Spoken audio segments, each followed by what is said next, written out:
UN Spacey Wolf Squadron. It's your Wolf Commander Wolf 10. I am your werewolf. Right now we have a sausage fest. Yeah. At least until the Lady of Valor comes in and evens itself out. That lady, that lady estrogen will tie us over for a bit. hmm I have with me the Maverick Hunter Saint Brian Gil Martin.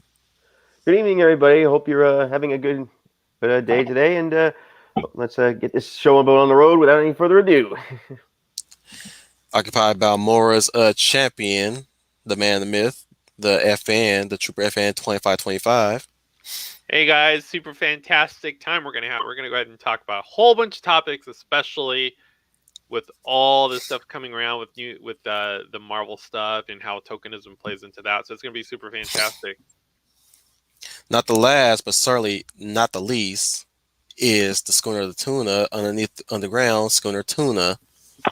Coming at you live from a secret government facility buried deep underground, but has excellent Wi-Fi. This is Schooner Tuna. I hope everybody is having a wonderful day. And as always, if you have any questions, let us know down in the comments. We're beginning yet again our stream from the last couple of weeks. Token representation.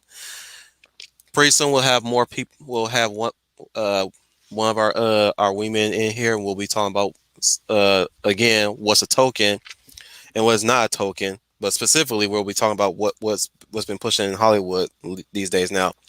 They're redefined tokens, token characters, if you will. They're redefining them in such a way to where even when you notice that it's a token, they're gonna just they're gonna double down and really crack down on you and say no they're not, they're a perfect representation of this particular group that we're representing.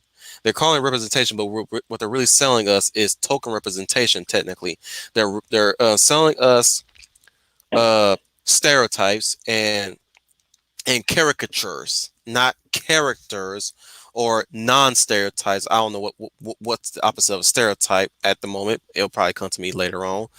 But we're in a trying time in entertainment, guys, and again, we've been stressing this for the longest time. You guys have to start creating new characters and new stories for the next generation.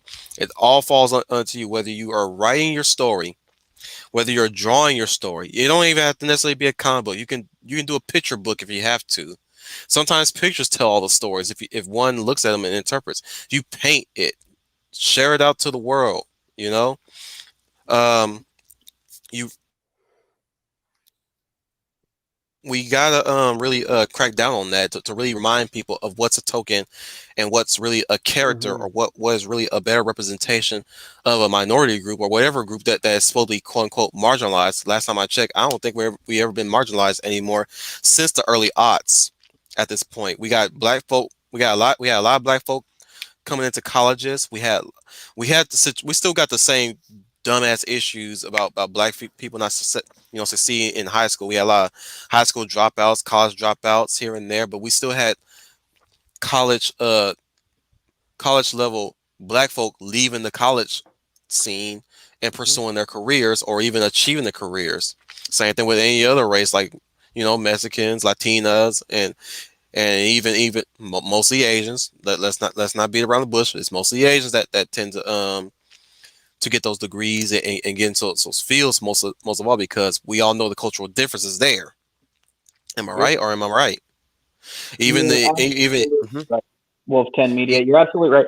It seems more like now they want to go back to that quote unquote golden age of the counterculture movement. Oh yeah. And even the white folk, like you let's just face it, most of them do get through it through their parents' paycheck. Some of them do study hard and get that degree. Others put that money into uses degrees. They finally get it. It's an easy degree. What, 2-3 years, and they finally get that paper and they leave, and then they work at Starbucks. Yeah, among other things, yes. Because that degree ain't worth shit in the workplace. Nope, can't help you build a house. That's for certain. Well, they don't want to build a house. They want to buy somebody else's house. It's so true. Last time, last time I checked, they just want to buy somebody else's house. Remember that wake that fuck up Mhm. Oh yes. last year.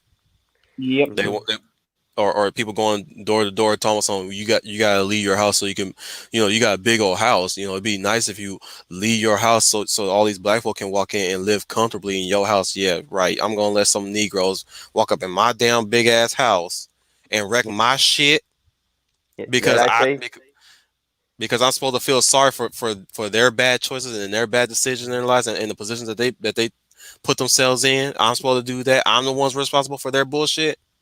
right. What you gonna say, Brian? I was gonna say to that I say, boom. Right. Yeah, I couldn't the help good myself there. the good old faithful really will clear that shit up. Oh yeah, you better believe Good it, old and Buster. faithful. Trooper, The you've been thing silent for. I'm sorry, Schooner. Trooper, you've been silent for a while. You want something to add to this? In terms of, Where you want to start? Because I'm just doing the opening speech here. well, I mean, it depends. I mean, everyone for the most part is, at least by the end of 2021, will really come to realize that the culture war is technically over. Mm-hmm. We are Hmm. now in a spot in terms of entertainment where the counterculture is mainstream, and this is what it looks like. Um, Yep. Yep. by uh, portraying by at portraying the very least, a few YouTube content creators are now starting to come to that same summation and are now starting to release content that's starting to mirror that that overall consensus that this is pretty much what we're looking at. It's in terms of the counterculture being mainstream. This is what it's going to look like for a while, for a very long time. It's going to be storylines that do not necessarily have any story to them, characters that are two or maybe even one dimensional at times, and it's really meant to tear down any established canon or franchises because you got to build from the ground up. So Mm-hmm. Hmm. I would like to add on to that, and I think it's what Dave Cullen said in his latest video.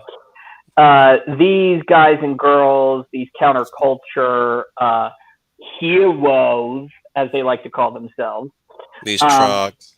yeah, are Frauds. basically all of this wokeism is saying one thing really. We are in charge now. You will accept it, or we will just simply punish you, and everything that you love, we will destroy because we know what's better for you. well, So, that, as that's as Iron. uh, as Wolf 10 Media says, ladies and gentlemen, listening to this is your opportunity. This is your golden time. This is the Renaissance, people. You get your stuff out there. It doesn't matter. People are going to buy your stuff because they're going to get sick of this because, as Trooper said, people are waking up to this. This Oh is yeah. so live it up, people. It's the time. The time is now.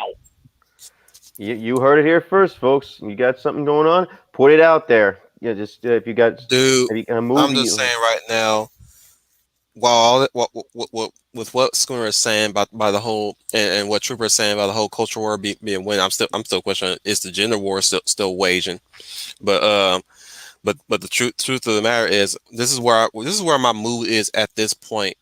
At this point right now, anything I'm seeing right now that people are getting outraged about, I'm like, yeah, you get outraged about that. I'm still gonna work on furry robot jocks. You guys have fun with that. While Mm-hmm. you guys are pondering where this river is gonna head to, I'm just gonna be sitting here creating content, Yeah. or at least creating And some artwork that's really not like, even if my artwork is like just any old average furry content that you can find elsewhere on furry site. I'm still going to create a story that people are going to enjoy. At least I'm going to be telling stories through my images, if not the comic. You know what I'm Right. saying? If I don't Mhm. succeed through the comic, I can succeed through the art. Well, that's exactly. I mean, because what exactly when they're talking about this whole, oh, you got to be body positive or that's not politically correct. They're attacking only surface level to get at the core value of these institutions. I mean, yes, while that furry robot jocks that you're talking about, Wolf, is like, oh my gosh, look at how you're drawing all the women. That's to get the reader's attention. Most people don't. I mean, it's like basic biology. Why do we go and grab these comic books? Yes, they have good-looking people on them, but you look into the stories and then you see these characters and you're like, wow, they're more than just a pretty face. I can connect with this person on the level. You know what? This person, hot damn, is an inspiration to me. I want to try to be like this guy or this girl. Yeah, which is how it used to be before all these woke zombies started coming in and just wrecking the place, like the friggin' Bennies over here in Jersey. Yeah.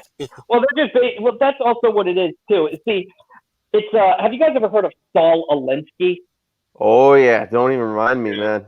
Yeah. Saul Alinsky realized that if you couldn't win the argument, you have to attack the man/woman making the argument, because you can't. And if you constantly and consistently insult, demean, and put them down, it's not so much to convince the followers, but to convince their younger and the more influential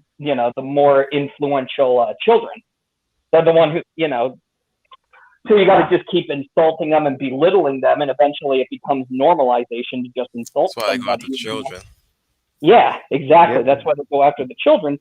Hence why I say, but again, No different than the child predators, by the way. and Saul Alinsky was a self-identified communist. He admitted to that, and that's really what this is. This is Marxism, socialism, communism. And I tried to tell my mom about the BLM, like they're out in the open with this nonsense, and I'm telling you right now, you really should not be listening to anything what they're saying if they call themselves trained Marxists. If you look in the history, especially the history to Karl Marx, you should know by now that, like, anybody who calls themselves a Marxist is somebody you should not be trusting your information, your engineering, and your makeup with, because they have no basis of anything engineering wise, makeup wise, or any foundation wise, because all Marx ever did teach was tear down things, destroy things, destroy family structure, destroy the family unit, destroy the monarchy, destroy this, destroy that. Like all it's ever been is destroy, never no rebuild. And hilariously, Lenin during the Russian Revolution said the exact same thing. You get a history lesson, everybody. Oh yeah. Tear the whole basic. That's what the whole Russian Revolution was about. It was about tearing down the monarchy. Which, yes, I'm not going to say the monarchy was all angels here. You had a lot of bad years of Russian monarchs.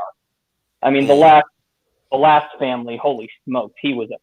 I'm watching documentaries on the fall of the Romanovs, and yeah, a lot of problems, but that's for another time. The whole Communist Party and socialism is all just tear it all. We just got to tear the whole thing down, and we'll build it into perfect utopia. Yeah, well, you tore the whole thing down.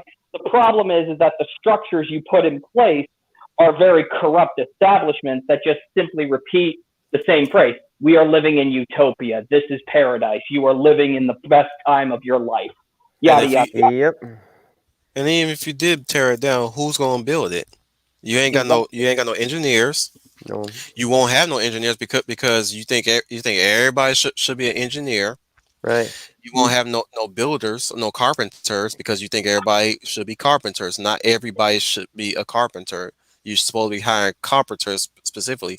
The carpenters are not going to like you because they thrived off of that foundation that you tore down. And of course, you don't know how to distribute. You wouldn't know how to distribute money to anybody. You'll most likely give it to people who don't even work, who won't even work. Exactly. That's what I'm saying. Like look at look no further than Chaz and Chop.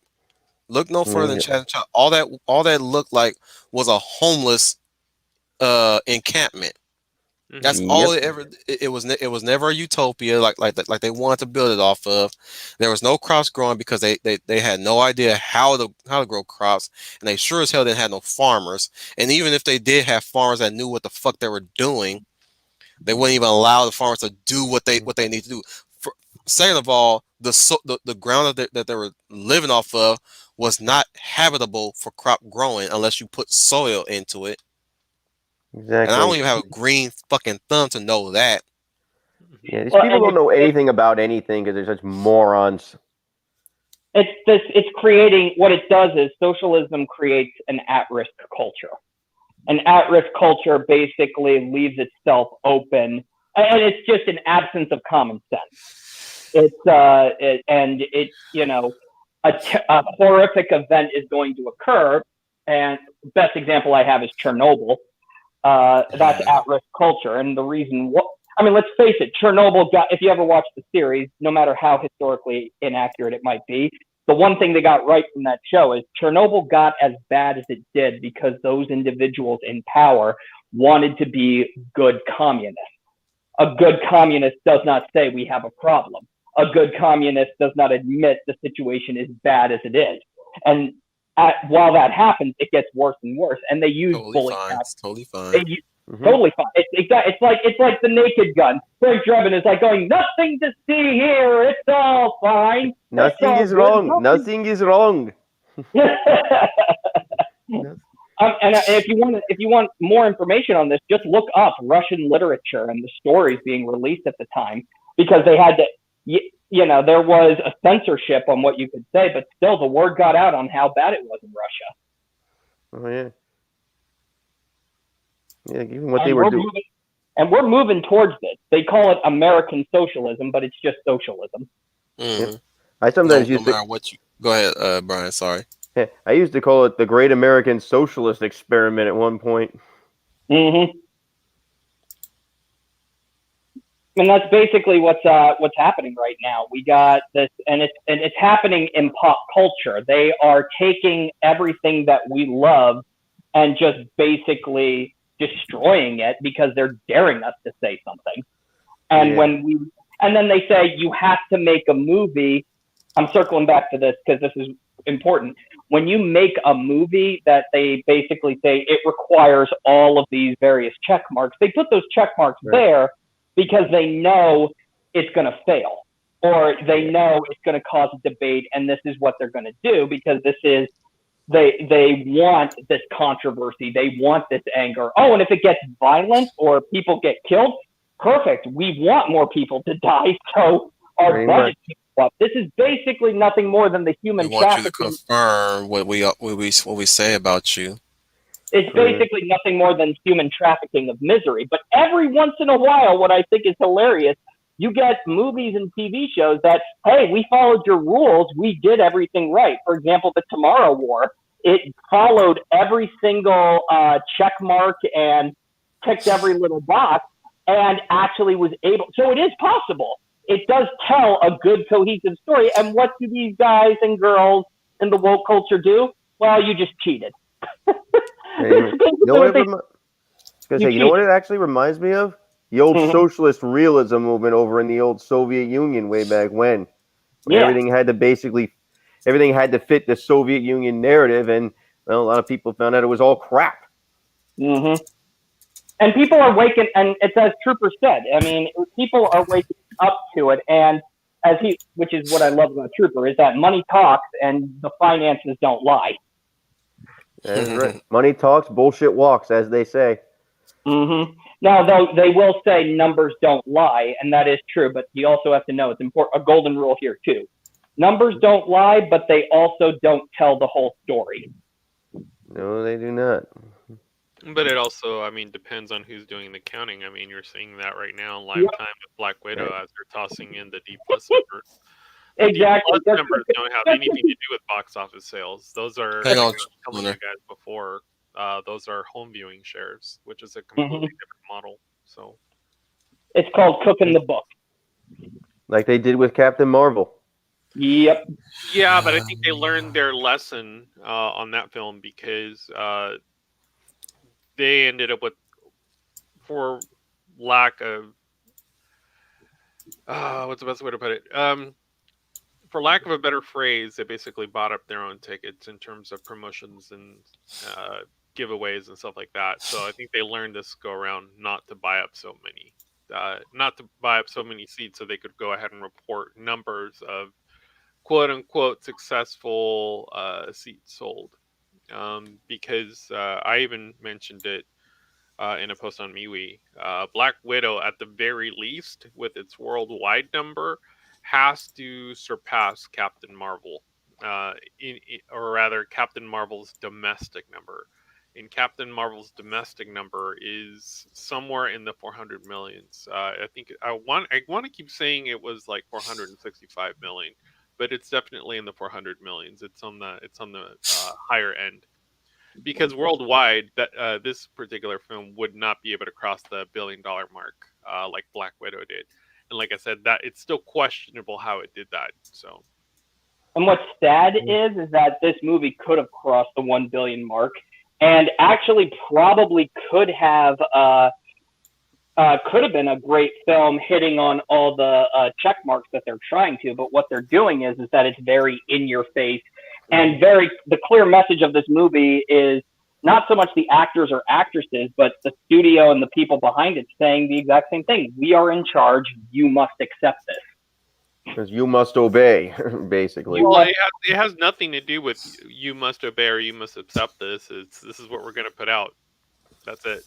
Now, that's what it is now. I mean, originally it was. That's why it gets very irritating having to hear people use the term woke. I'm like, we're past that. The time to use that word. The time to use that word was 2016. Unfortunately, this is where the studios are going. It's full on socialism now. Well, yeah, it's been like that for a while. Again, most people are under the delusion that they still are living in a free country, and they're not. There are people that have made the consensus by saying at this point it is that America is an idea, which technically it is. That's why you have a cognitive dissonance with boomers, where you try to impart some form of argument or point, and they become completely dismissive because they can't grasp the idea that if you no longer hold on to the idea that you live in a free country, then guess what? Now you have to deal with the reality of what your surroundings actually are. Well, they say we live in a free country, but they never take into account what is freedom. Freedom is continuing to fight for your freedom. It's vigilance. Well, that's the ultimate price of freedom. Eternal vigilance. What it is, and what you're having managed capitalism or crony capitalism, in the sense of certain corporations are allowed to expand while smaller companies, more or less, through legislation, end up having to contract. So, well, yeah, I mean, they even say how is they say, oh, capitalism is bad because these companies are paying off certain politicians to get better deals. And I'm like, do I think that's right? No. But do I know that it works? Yes. And if people are really upset about this, elect congressmen and people in power who say, make more laws. That's what it is. They don't like it because they don't feel comfortable with the idea, because they don't see themselves doing that, even though they're doing it their own way. The argument to that would then technically be that we have elections where the populace can do that, which, slowly these narratives start to unravel, and you start to figure out that there's a reason why these people have been in office for well over 20, 30, 40 years. And it has nothing to do with the people that quote unquote elect them, and it has everything to do with who's counting the ballots. So, and every once in a while, though, you find the chinks in that armor, and suddenly you get a wild card that kind of exposes. Recount the ballots. Exactly. Well, you can't even really do that. You have to audit. I mean, recounting 100 ballots is still going to give you 100 ballots. You have to literally audit. So, I mean, just look at support the audit. Support the audit. Well, just look at, like I said, speaking of wild cards, look at Trump. I mean, how he got in, and it was a shock for everybody worldwide. And it was a shock for everyone who was still living within that narrative that that they were going to get a different outcome. And there were a lot of people on both sides that, for whatever reason, happened to have that myopic thinking. The thing is that there were more votes that they look at here. We're just four white guys talking in a circle, and nobody hasn't even joined the stream yet. Yeah. That means we can talk about whatever we want. Pretty much. Did you not hear what I just said in the beginning of that sentence?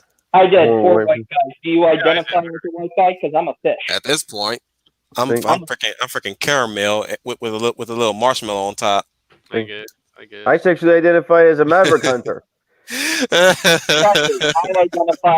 identify as a fish. My skin's blue. Where's my blue? I'm just your sweet trans werewolf from sexual Transylvania. We'll be like, I'm too sexy for my shirt, too sexy for my shirt, so sexy it hurts. Yeah, I was gonna bring up that point with the whole thing with the Black Widow. It's not my I'm surprised I still get you laughing, Trooper. Let's see. Well, the point that I was going to bring up, and it's finally starting to come out, which is kind of good, I guess, in terms of kind of good. I mean, with these strong female characters and these strong movies, I mean, it's all starting to come out that the lead double was a male, in terms of Taskmaster. So, yeah. One thing that stood out to me. One thing that stood out to me in Eric July's stream that I was in earlier, one of the commenters brought up the fact that, so they couldn't hire a stunt woman to do the stunts. They had to hire a man to do the girl stunts. That's really not. That's really not pulling any favors for this movie. Just like the time that they had to hire a stunt coordinator, a male stunt coordinator, mind you, to help with the stunts in the Birds of Prey, aka Harley Quinn, and those other girls. Oh yeah. Well, and then they want to say, well, why couldn't we? My ass. Well, why couldn't we get female stunt coordinators? And then they say, well, we tried, but apparently the only ones who applied were guys. Well, and here's the thing. We're talking about a very niche type of work where it's going to be mostly males. So, I mean, we go back to, this whole narrative, we need more diversity. Well, if that's the case, that we need more diversity, why is it then, that, in certain professions, you're always going to have a disproportionate amount of one gender versus the other, because that's what genders gravitate to. Well, that's also what it also comes down to. Like, I'll add on to that, Trooper. It comes down to biology too. There is it does. Biologically speaking, humans, what we all are, but pretend that we are above that. There is a natural need of competitiveness within us. Oh yeah, I agree. And my argument was. I had to learn that when I finally got competitive in video games, and boy, do I enjoy it. My argument was to Black Widow being the first feminist film, in that it was actually pushing that narrative. This was a feminist film. It was more of a first wave feminist film. Captain Marvel kind of, dipped its toe in the water. This one went full feminist. So yeah, it was too chicken shit to really tackle the human trafficking angle of the story that it's supposed to be telling. Well, it's not meant to tell a story at all. I mean, again, with these new models for story writing within Marvel, they're not necessarily going deep into these stories. They're very superficial films. It's bloated feminist fourth wave feminist propaganda. It's also vote Democrat in every election. If you yeah, you ever notice that? I noticed this pattern too. Every single one of these woke things always say the same, saying the same thing about socialism, but they also say vote Democrat. Vote Democrat.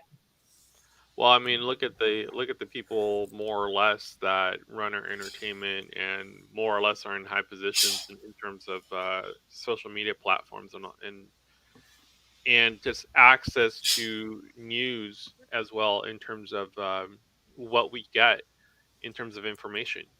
It's Right. Hmm. usually leans towards one particular affiliation. Now, here's the thing, you know, people need to get out of that dialective of red team versus blue team because they want you in order for populism not to take root, you literally need to keep people separated into Hmm. that dialectic of Segregated. team A, team B. So it's very easy for someone who just goes to work, does their 9 to 5, buys their groceries and goes home to fall into that thought trap. You know, these political affiliations or these two parties are basically two wings of the same bird. Whenever whenever we steer too far in one political direction, the opposing party does not necessarily like pull in the other direction; they get pulled further left. It's like the sinking. It's like the sinking boat side. If Republicans are on the back end of the boat, Democrats are at the front end. If the stern starts sinking, they'll say, "Well, good thing it's not on our end." You're on the same boat. Yeah. Hmm. Well, Pretty much. and that's the thing. Like, tying this into this particular franchise, they can do that. Hmm. It's like I saw a post more or less, alluding to the fact that this is what's going on, and my reaction to that more or less is not one of surprise, but one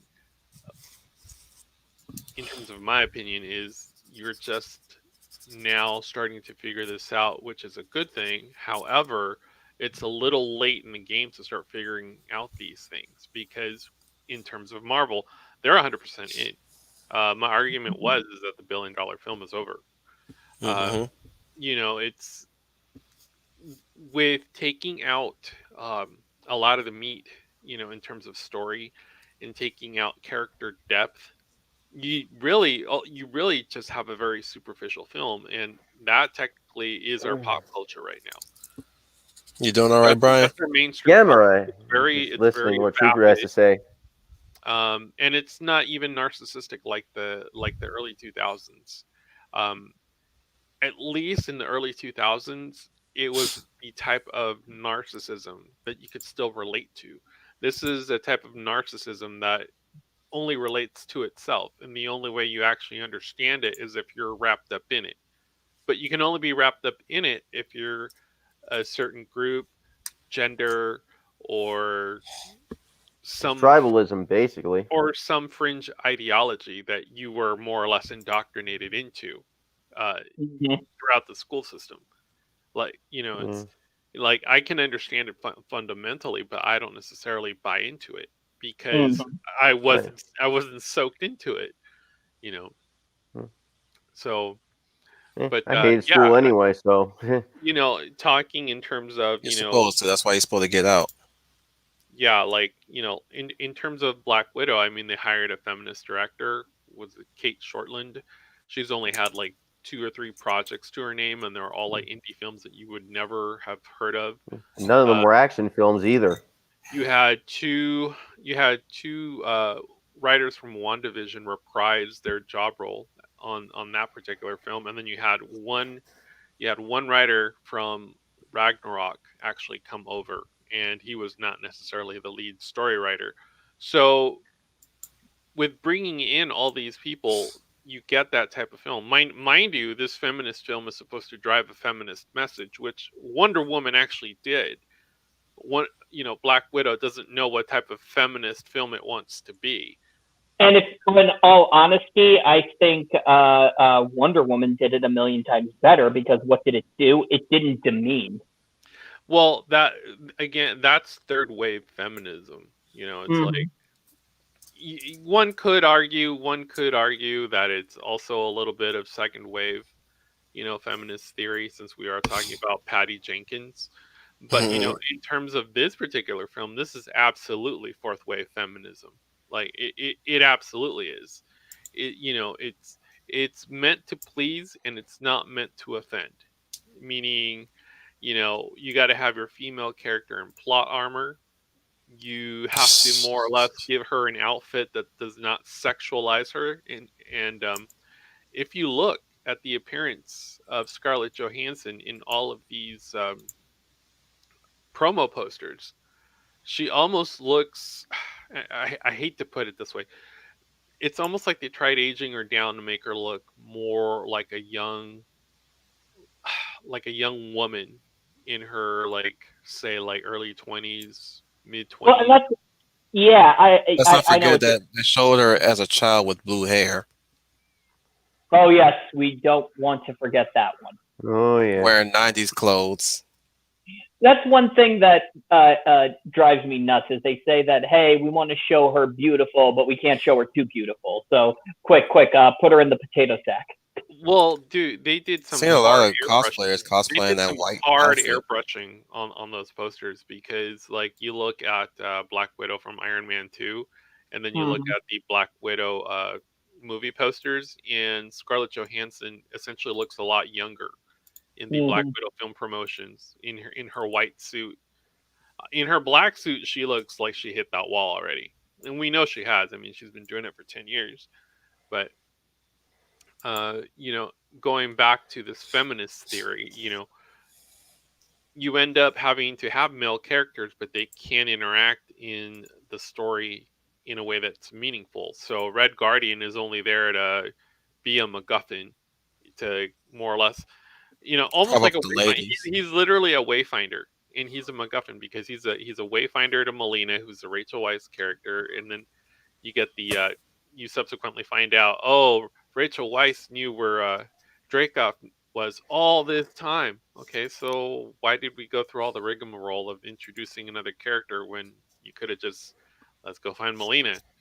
Well, I think that just answers the question right there. We're so hell They bent. already had Rachel Weisz and David Arbor in it, so might as well just use them.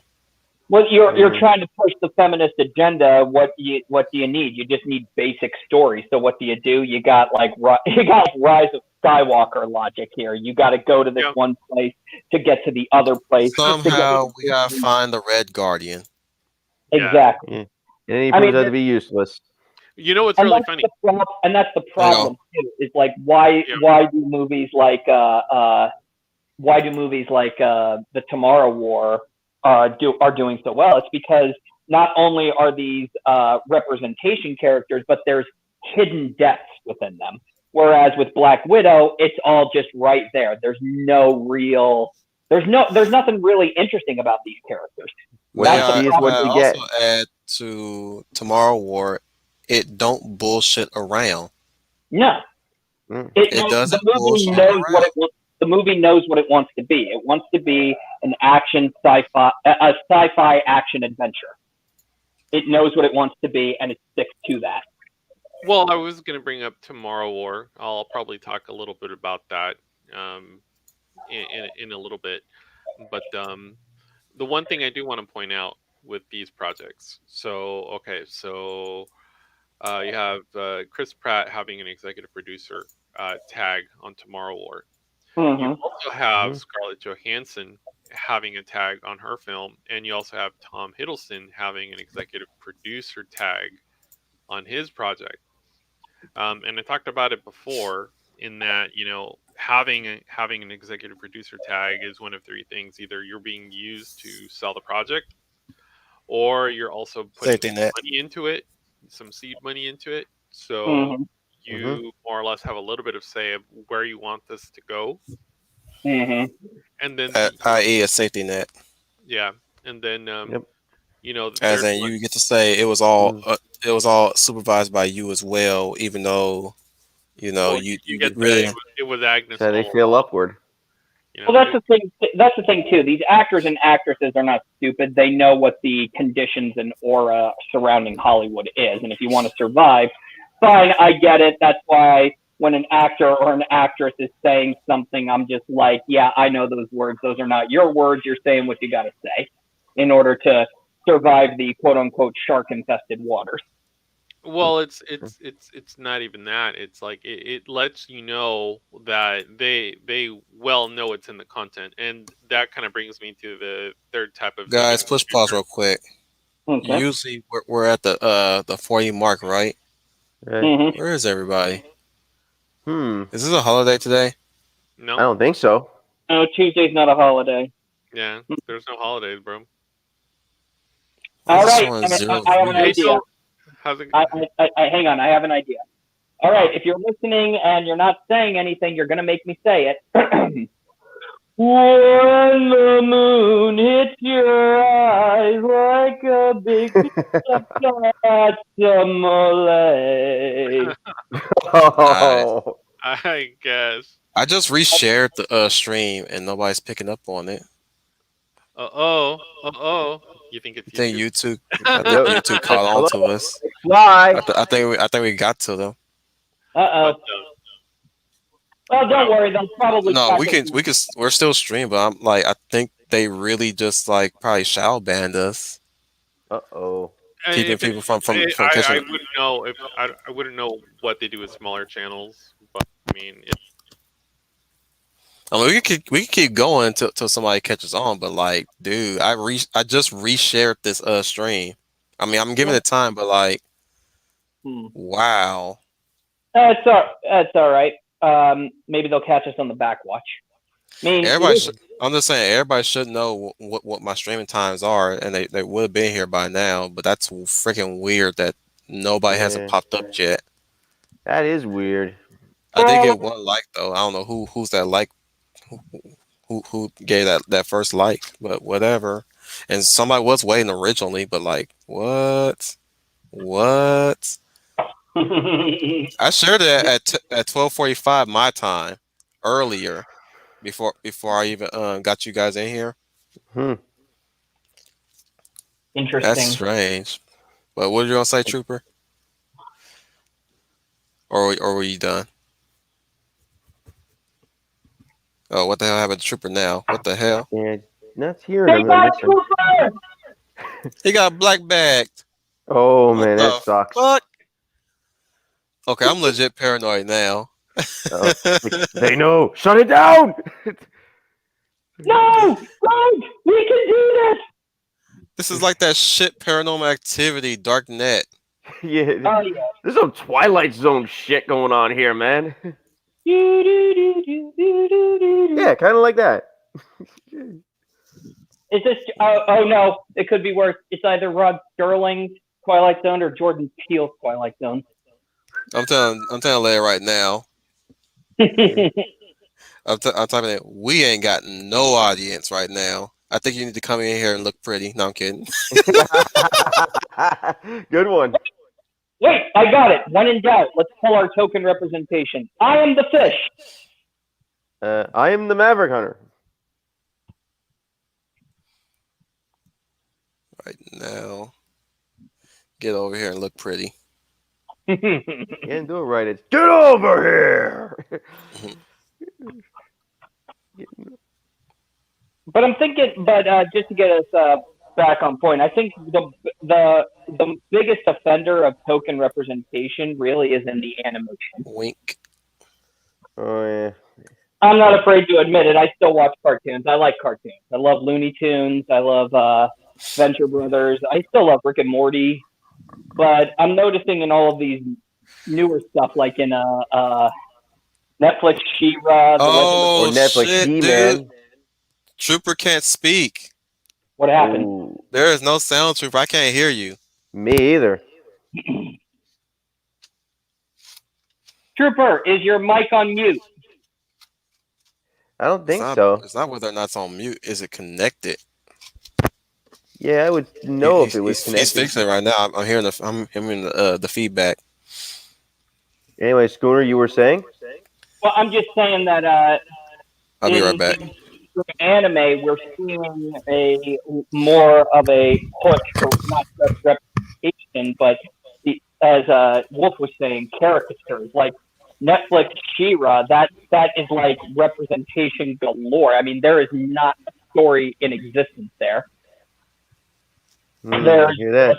There's just it's just, as I think Professor Geek was saying it yesterday. Just this very hyper sexualization going on. Yeah, yeah, And I remember that stream too. That was just the thing is like they're just trying to get themselves validated through this representation, as they call it.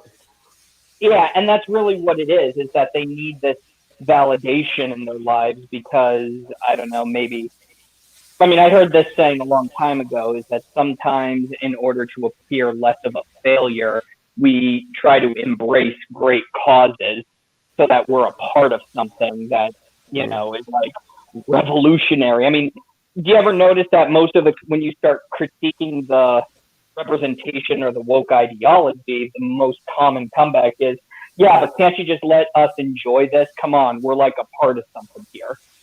And it's like, Oh yeah, well, then you're not a real fan. You just Like, want to be a quote you're chasing unquote clout, basically. yeah. You're basically chasing clout because you're just falling in with the mainstream. It's just going with the crowd as opposed to just liking something because you actually like it. Yeah.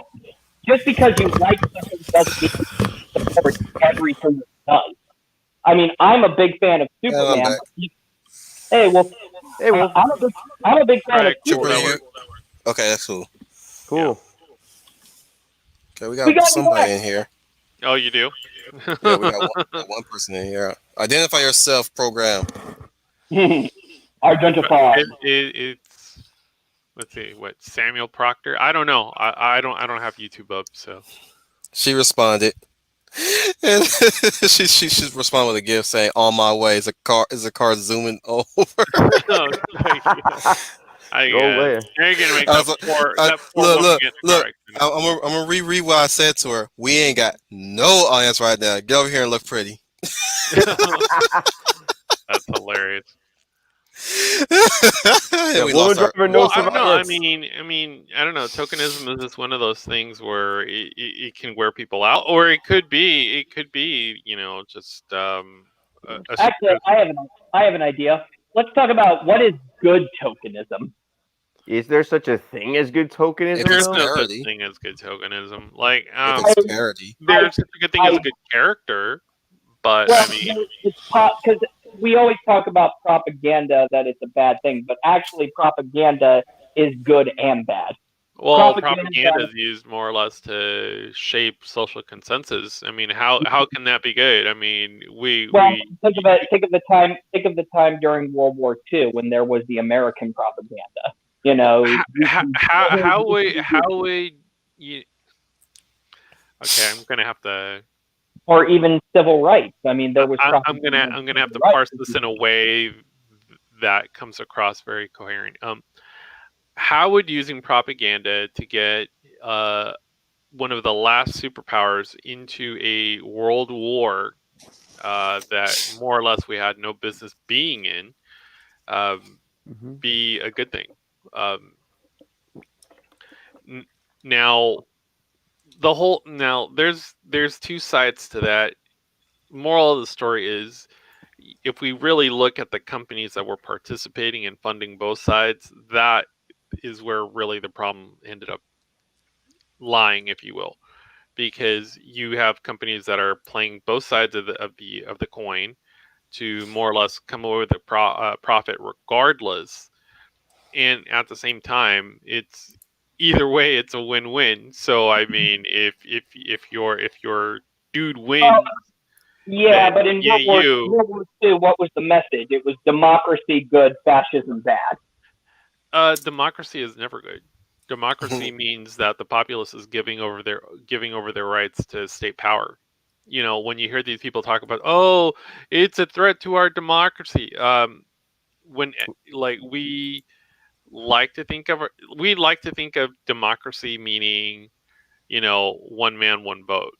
What democracy really in practice is you're literally giving your fundamental right to someone else to actually do something for you.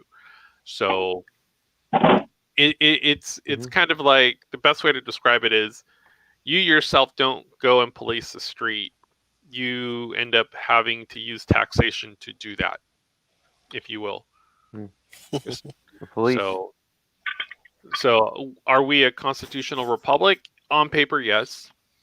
In practice, not in 2021. No. I mean, Threw that away. Gather in their masses, just like witches Witches at black masses. All right, Justice League. You know what's really evil funny, minds that Justice plot League wise. destruction. You know, the Joss cut Sorcerer honestly of death wasn't that bad. construction. Like the Joss cut was not that bad. I would second that to some extent. Yeah, I would second that to some extent. I agree. It did kind of give us a semi representation of Superman that we were desperately needing instead of mopey man. Yeah, whiny emo Hamlet. Yeah, I mean, I don't know. I mean, Snyder's version of everything. Pretty much. He did come in and play with the true Justice in the American way, but I was like, I'll fucking take it. Yeah, you're not gonna get that. You're not gonna get that anymore. We've since done away with that ideology for a while. That's why I want to get your makeup ready. Hey, Leia. Yeah. Hey, fellas, how are you? Hi, Brian. Pretty good. I was asking, did you get your makeup done? Kidding. We had the lovely lady of power. Super on your left. Now we cease to be a sausage party. Okay. Well, yes. We're now the all-inclusive party. Oh goodness. Yeah, we are. Oh goodness. So I should say were you boys behaving? Of course. Depends on how you define behaving. I'll probably need more coffee, but yeah. Well, you do have the Wolf Commander, so does that word even exist when I'm around? Well, I digress, Commander. I digress. You're right. So from now on, I will take faith that you will all behave and be the good boys that you are, because I know all of you are gentlemen in your own way. So, so I trust very fully that you all will behave that way. Normally we would let a woman in first, but she was arriving late. But then again, Leia Val is never late. She arrives precisely when we need her, and definitely we do need her because we ain't got no audience here.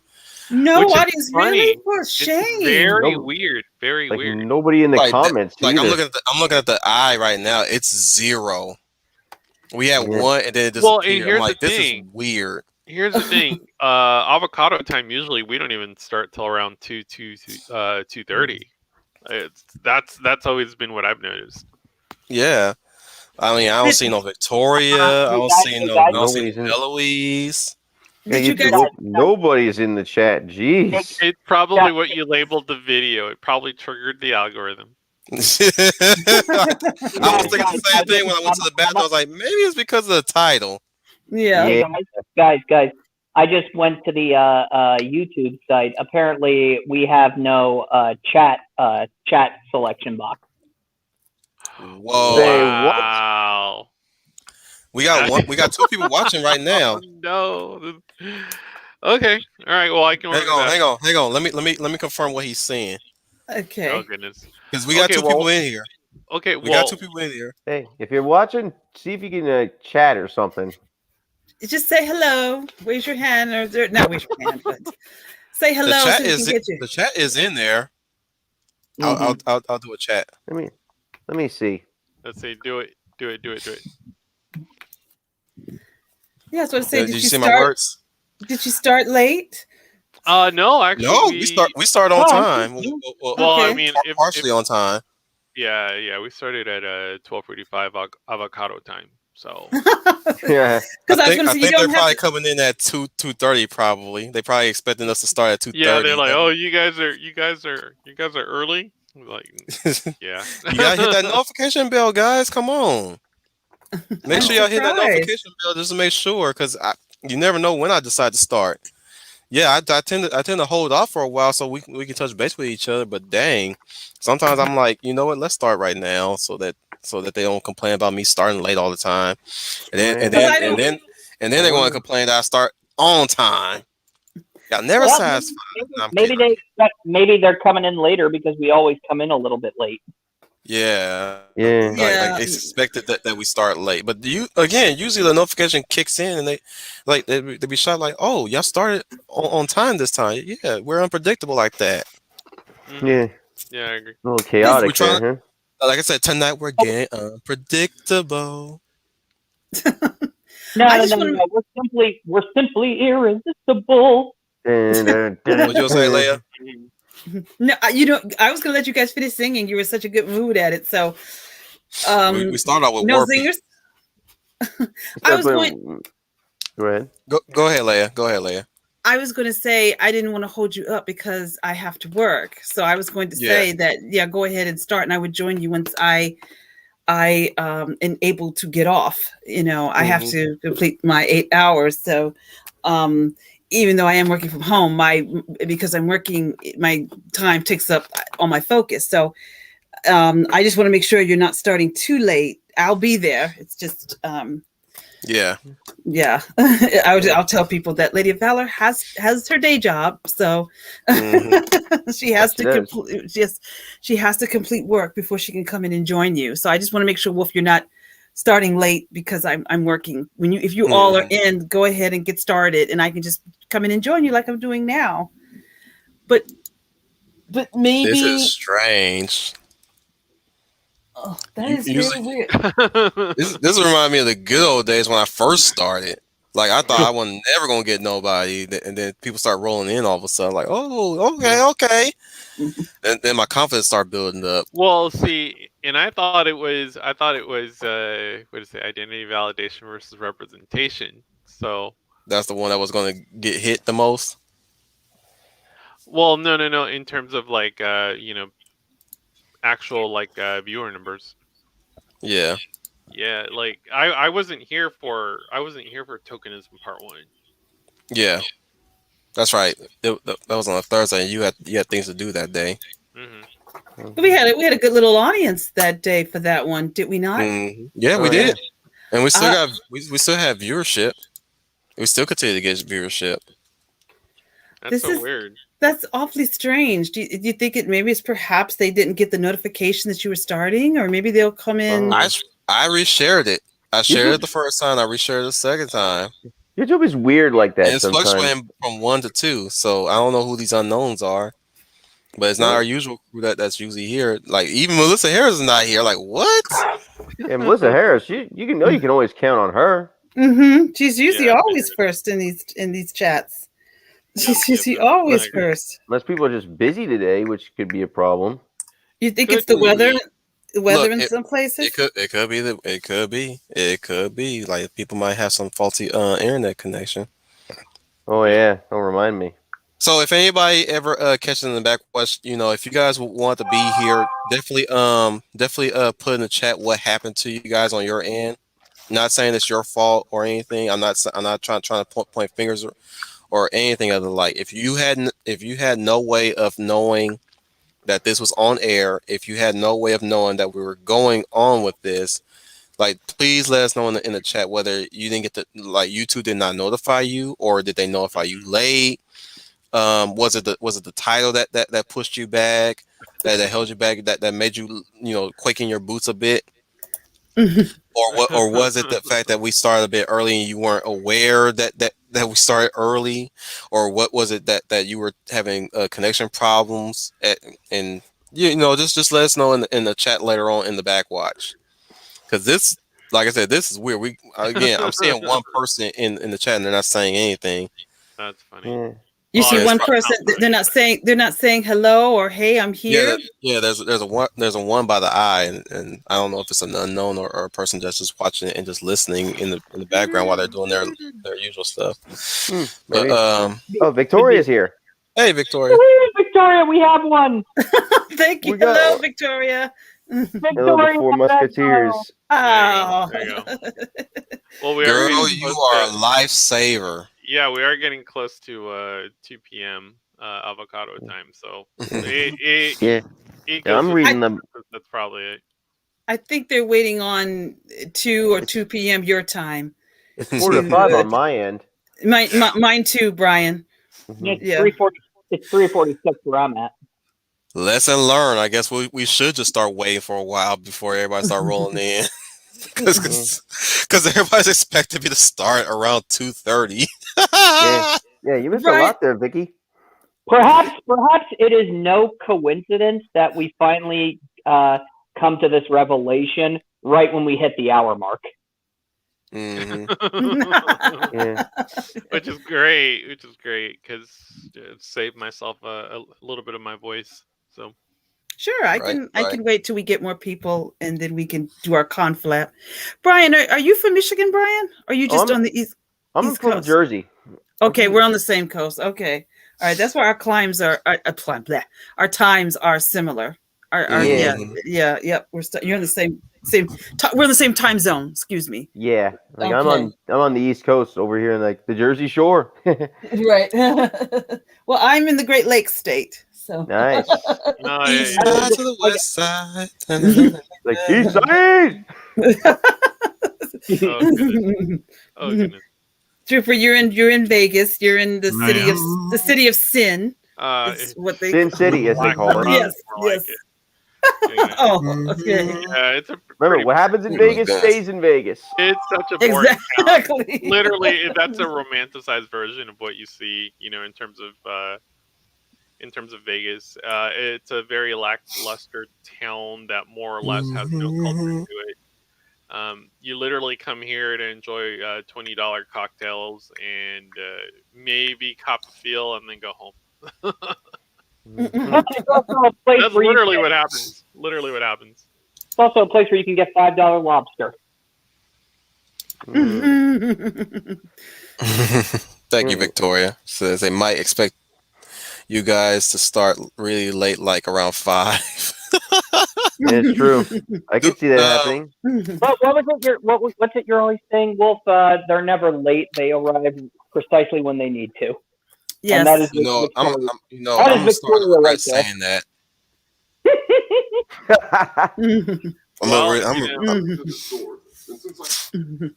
well, to kind of just touch on this point and then just kind of like move on from it, at least for me, like in looking at 2021 and looking at Mhm. 2022 in terms of like the next 2 years, not even looking at 2023, not looking at the entire phase 4, if you will. I don't really see any real billion-dollar films. Maybe Wakanda Forever might be a billion-dollar film. I don't like that title. Um, Remind me. Thor: Love and Thunder. Let's say it does just as well as Ragnarok. It's only going to be around 800 million. So in 2023, there's more films, but it's not necessarily films that I'm going to be interested in watching. So, like, I actually will be in attendance when it comes to No Way Home, but that's because it's a Sony film, and it's it's the send off in terms of Spider-Man. Kind of going back to Sony and playing in his own sandbox again. So, Yeah. but yeah, we were talking about what they're doing with these films to kind of get around the fact that they don't want to try to hit that $1 billion mark. And it sounds to me that the reason they don't want to aim for that is because they know they can't hit that mark. That at one Mhm. point they end up spending quote unquote too much money on directors and writers and screenwriters, and they just want to be able to churn out these films and do the filler content. And that's where doing this type of content that they've gotten into the habit of doing works for them because again there's no story, there's no real characters, there's no real plot, there's a lot of action. You know what it I'll call it, they're fast and furious films is what they are. Yep. Mm. They're contentless films. Yeah, yeah, and that's kind of what they're aiming for because then they know they can hit solid numbers with that particular audience that literally watches those films. So now they're going for that audience. They're not necessarily going for the larger, previously established uh, audience because they already know they're losing that audience. So they're going for a different segment. They're appealing to the lowest denominator. Well, they almost have to with these types of films. Like I was saying earlier, it's almost an entire Asian writer and director crew for Shang-Chi. You have a diversity director for Eternals, along with another diversity writer. Um, the most solid entry, though, is still Shang-Chi, just because of just all the experience that they have under their belt. But it's not something that you would necessarily watch.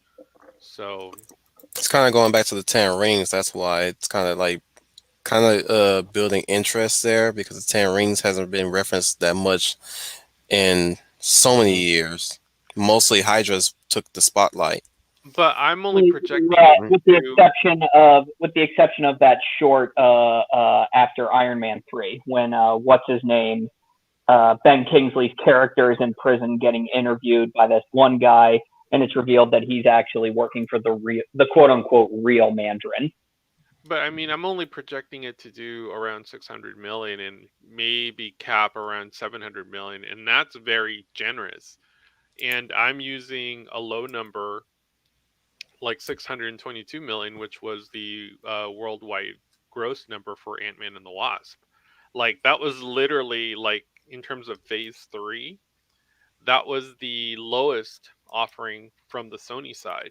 I mean, for phase 3, if we're talking about that area between Infinity War and Endgame and leading up to, like, Ragnarok did 853 million. Black Panther was a $1 billion film easy. Far From Home was $1 billion film easy because it's a Spider-Man film. So, it's they're saying Black Widow is smashing all these records, but they keep saying post-pandemic film. So in other words, it's another way for them to get around the fact that this thing may not make as much as Ant-Man and the Wasp. So, and the thing is, it's very curious that they would shoehorn 4 films into 4. Let's just go with Marvel in terms of generic, 4 Marvel films in 1 year. And then the next year, 4 more Marvel films. That's a lot of Marvel films. Sounds like they're desperate. Not that they're desperate. It sounds like to me is that they're literally grouping up these films together because they know they're low-grossing films. So in order to hit that $1 billion benchmark, they got to put these films grouped together in such a way that they can make $1 billion, but it's through subsequent different films that they get to that dollar figure. It also makes sense too that right now with success in these studios like Disney, Pixar, and now Marvel, at the height of their popularity, they would release a film every year. And now with what's going on right now because of the pandemic, I'm going to assume, Trooper, what you're saying is they're practicing quantity over quality. Yeah. Yeah. That's exactly what it is. And they'll use Koof as an excuse, to be perfectly honest. And it's not a real excuse because, I mean, if you're going to see a Marvel film, you're going to go out of your way to see it. Koof is not going to stop you. If you're a Marvel fan, it's not going to stop you. Just building off of what Trooper's saying, with success also comes a bit of laziness. That's it. And arrogance as well. Comes arrogance and laziness. I mean, we all remember when Pixar was at the top of the world, and then they released bad films like, not bad films, but you got like The Good Dinosaur, or you got like Cars 2, and that weren't really measuring up to what came before. And then when Marvel starts taking the spotlight, ironically, we get maybe a few Pixar movies a year, but these few Pixar movies that we're getting are really good. Coco, even Luca. I saw Luca. It's pretty good. I'm sorry. I heard it. Sorry, I stepped away for a minute. My phone was ringing. Trooper, were you pertaining to? I heard some of it, but not all of it. Were you talking about the MCU at this point? And try to repeat yourself. The MCU and the box office wise, and the reason I bring it up is because earlier today, Fan Man did one of his afternoon podcasts, and he had a That's probably very why he's taking my press. holy shit. You Like, jackass. Oh, Wow. that King Cup Cafe. Trust me, you're not missing anything. I know. I'll I'll put just. it out there. I'll put it out there. No, I'm usually there I sometimes and throwing my 2 cents whenever I feel the need to. sometimes sometimes he makes some very interesting comments. I can't comment because when he's on, I'm working, so I'm not able to jump out of my I'm not able to jump out of my work screen to go over because it will crash to go over to where he's at to make a comment. But usually I comment in the backwatch. And today he had an interesting comment about the MCU and the so-called success of Black Widow, if the numbers are held to be true, right. But I don't know I what wonder. nickname he gave it. Yeah, I wonder if those numbers hold up, but I don't know about those numbers that Marvel claims they have. I And can break he's it down for you. Oh, the numbers. Yeah. Oh, okay, we're same page. I'll break them down for you. Oh, okay, that'll be great. Well, he had an interesting comment about Black Widow and why perhaps the MCU at this point, because this is what he said, and I found this to be quite interesting. The MCU and Disney, and you could put Star Wars in this as well if you like. There are 3 types of fans that will see Black Widow. Now, there are or 3 types of fans with the MCU. I'm going to say the MCU since this topic of tokenization covers all entertainment as a whole, but to keep myself focused, I'll just use MCU as my example. But there's Fan Man, I'm quoting his words if he's listening, but this is what I hope. And Fan Man, if you're ever catching this, I He hope I'm ain't gonna quoting catch my stuff. He's busy. Ouch. the commander said that, not right I. there. Look, Not no, I. look. I'm not saying that as a disrespect. I just know Fan Man. Fan Man's a busy man. He's got 3 women in his life. Okay, he Yes. got to take care of those ladies, which he does a good job, and I give praise to him on that, being a father and a husband in that front. So he's got a YouTube channel to manage, and he's got daughters to look after. He's got a wife to please. You know, he ain't got time to be looking at my stuff. He's a busy man. I'll be surprised. Look, I'll be surprised if that man do pop in my streams one of these days. That's where my surprise. Like, Fan Man's here. That's how I'm gonna react. Fan Man's here. Al, it cuts with the territory. He'll pop in. I'll like, hey, I'll be like, hey, Al. You know, the professor will show up. I'll be a little shocked. Oh, professor. Hey, professor. You know, Sound Engraver will show up. Oh, hey there, Sound Engraver. You know, my usual greetings towards her. Troy shows up. Hey, Papa Jelly. Hey, Papa Jelly. Same thing with Papa Jelly. Papa Jelly will show up, but they're busy people, so they ain't gonna be here. I already made peace with that fact. You know, they ain't got time to be babysitting me. Kidding. But Fan Man, I'd be shocked if he showed up. At this point in my stream, he'll pop in. Hey there, guys. I'm like, Fan Man's here. You'll say it just like that. Fan Man's here. Well, I was just going to say, I hope I'm quoting him correctly, but this could apply to Black Widow and also the Disney Plus series, because before I came here, I read some things about that the Disney Plus series are not as successful as Disney claims they are. But what I was going to say is he divided fans into 3, maybe that was the text, 3 types of fans. You have Marvel fans. These are people who have read the comics and are very happy and would like to see their characters come to life on screen. So those are traditional Marvel fans. And what I mean by that, that's the group that read the comics, know these characters and their storylines, their arcs and journeys. So that's a group 1. Group 2 is what you have fans, or a casual moviegoer. That is a person that has completely no idea what the MCU is or Star Wars is. They just want to go out and see a good film. They love action films or fantasy films. And if those films fall into that category, they will go see it, or they will hear everybody's going to see it. Therefore, they will jump on that wagon. So number 2 is the casual viewer. Number 3 is the fanatic fan. That's a person who isn't a fan at all. They are just going. I hope I got that. Okay, we got the MCU fan. We have the I said the ones that like the MCU move. Oh, the third person fan is the fans who like the MCU films, but they Mm-hmm. don't read comic books. They just like the MCU movies. So as long as the MCU movies, so they don't read the comic books. So whatever the MCU does, that's what they go with, or that would make Mm-hmm. sense. So if they go to see it and they say they watch a token black guy with sorry I'm a white man Winter Soldier, and they see that Falcon is now Captain America, story wise it makes sense to them, and they go, yeah, I'll roll with it. I'll roll with it. The show is badly written and stupid and woke, but Guys, it's I'm not gonna that go with it bad. anyway. That's that kind of fan. And then and then you have the fanatic, the fan addict. That's the one that is addicted to Marvel per se. They know it's going into the toilet, but they can't pull themselves away from it. They have to go see it.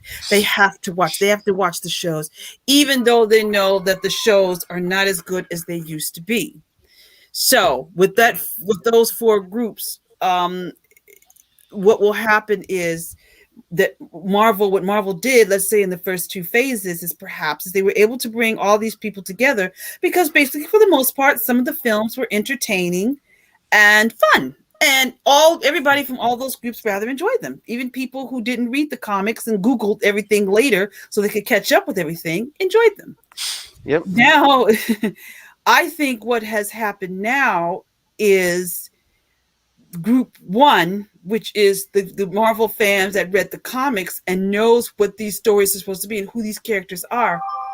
They stayed away from Black Widow and could care less about the TV shows because they know that these are not following the stories and that Marvel's becoming political. The other three groups are the ones that probably came out. Telling people to leave you alone. You at home. Yeah. Sorry about my sex. I'm hearing phone in the background. I'm like y'all need to leave this lady alone. She off work now. When you look, I'm gonna tell you right now. We black folk, okay? When we leave work, we leave work. We are not at work when we at home. Whatever you got to tell us, you need to tell us the next day when we sign up, when we clock into work. Okay? You don't contact. Look, I tell my people, you don't contact me when I'm at home. You talk to me when I get there the next day. I'm at home. I don't want to be thinking about work. Unless it's an emergency, you contact me. But if you got something to say to me, work related, that you need to tell everybody in the workplace, don't talk to me at home. I'm at home. I'm not at work. I'm clocked out officially. Anything you gotta say work wise, leave me alone. Unless it's an emergency. Unless somebody sprained their ankle and can't come to work that next day, and I'm off the next day, and I gotta come in on my off day. Okay, but I'm off work. Y'all leave me the fuck alone. Yep. That pretty much is my attitude every day when we were in the office. When we were in the office was open. That's the way I was. When 5 p.m. hit, I'm out, and everything that goes there stays there until I come back. I am done with you people for today. I'm out. That's it. I ain't your friend. Don't call me. Yeah. Like, we're not friends on a first name basis. Right. Mm-hmm. That's what I would always say. Once 5 o'clock came, I'm out. I'm off. There's only a few people I'm close friends with at work, but at the same time, like, bro, I'm not ready to talk to you. Still work. Look, I got two types of friends. You still my friend, but you a different category of friend. You a work friend. I don't want to talk to you.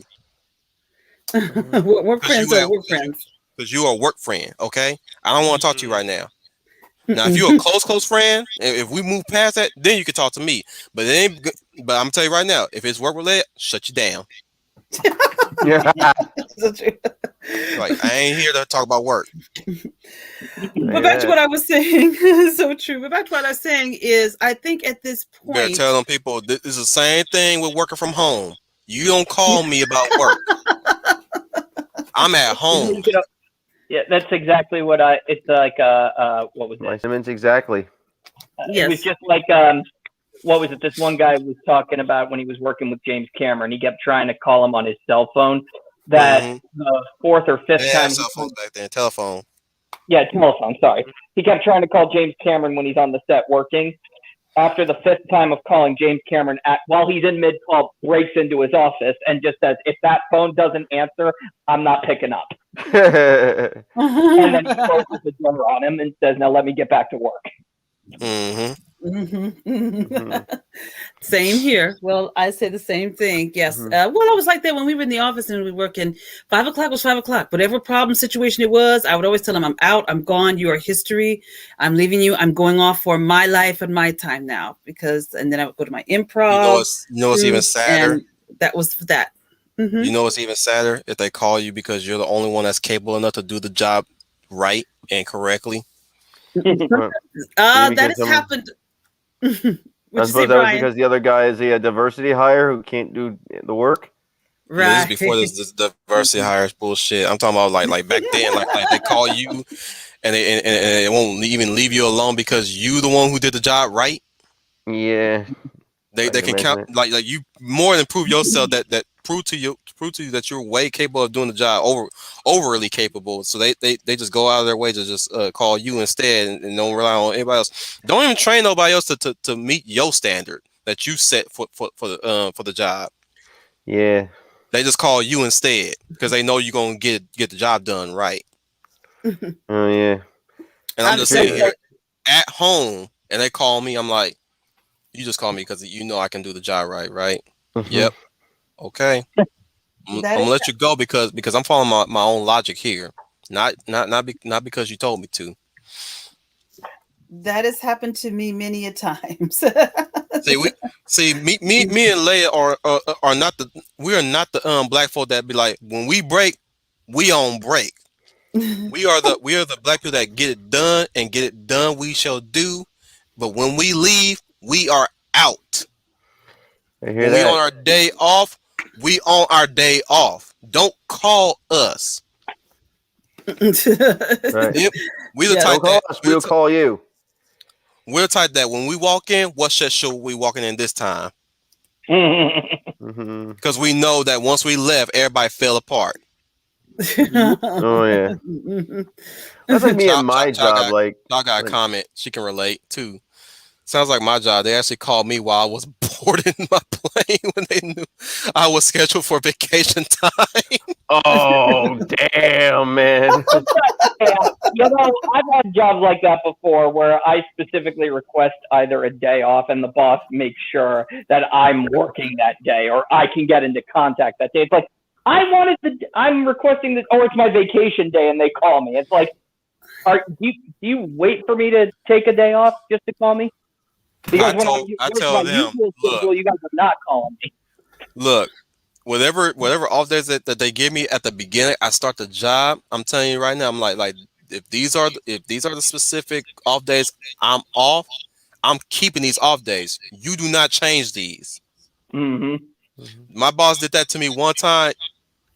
He gave it back to me because he got tired of me telling him I want my Tuesdays back. Because he had me working on Tuesdays that time, and I think he switched my my off day somewhere else. I was like, you gonna give me my Tuesdays back? He's like, what are you talking about? Look, dude, you specifically told me that I'm off Tuesday and Thursday, which is why we got the schedule for WCR right now. But still, you got me working for Tuesday. You got me Monday, Wednesday, Friday, in the rest of the weekend, right? That's what I agreed to. And you talk like, hey man, it's a flex position. I don't give a damn. You put me on these specific off days. I want my Tuesdays back. I didn't agree to this. You put me on this, but you didn't ask me whether I was okay with this. You're so loud. I literally just kind of like had to step away for like a second, and I go to pick up my headset. I don't give a damn. That's funny. Look, that's what I'm talking about, boss. Right? That's specific. Look, that's how I talk to him. And look, people be like, you talk to your boss like that? Like, yes, I do. He knows I'm like this, and he knows I get the job done. That's why he's okay with it. Wolfie be like Stone Cold Steve Austin to his boss. Look, I may give him lip, but I still do my damn job. I ain't no give nobody lip and don't do my damn job. I came here specifically to do my damn job. Yeah. But all I'm saying is, I want my specific off days, and I want them to stay that way. I'm doing this job for you. I expect some compensation on that front. Okay? You don't just Yeah. have me just work for you, and then you get to decide to freaking switch my off days for whatever reason for people who barely even come on them days. Oh yeah. Always still coming at the lazy bums around there, you know. Rant over. Can't, Well, let's get us back on topic. I derailed the topic. All well, right. I was No, gonna, that's okay. I I was didn't. gonna It's a, underscore what Hang Leia on, was Leia. saying in the Go ahead, sense Trooper. of, both Leia and Fanaman make a point. But one thing that I kind of want to bring a little bit more attention to is that the fans are also generational. So you have to look at what type of content they're churning out. So I mean, if we're looking at if we're looking at say the boomer and then maybe even Gen X in terms of what was being put out at the time and what the media was available. In terms of superhero films,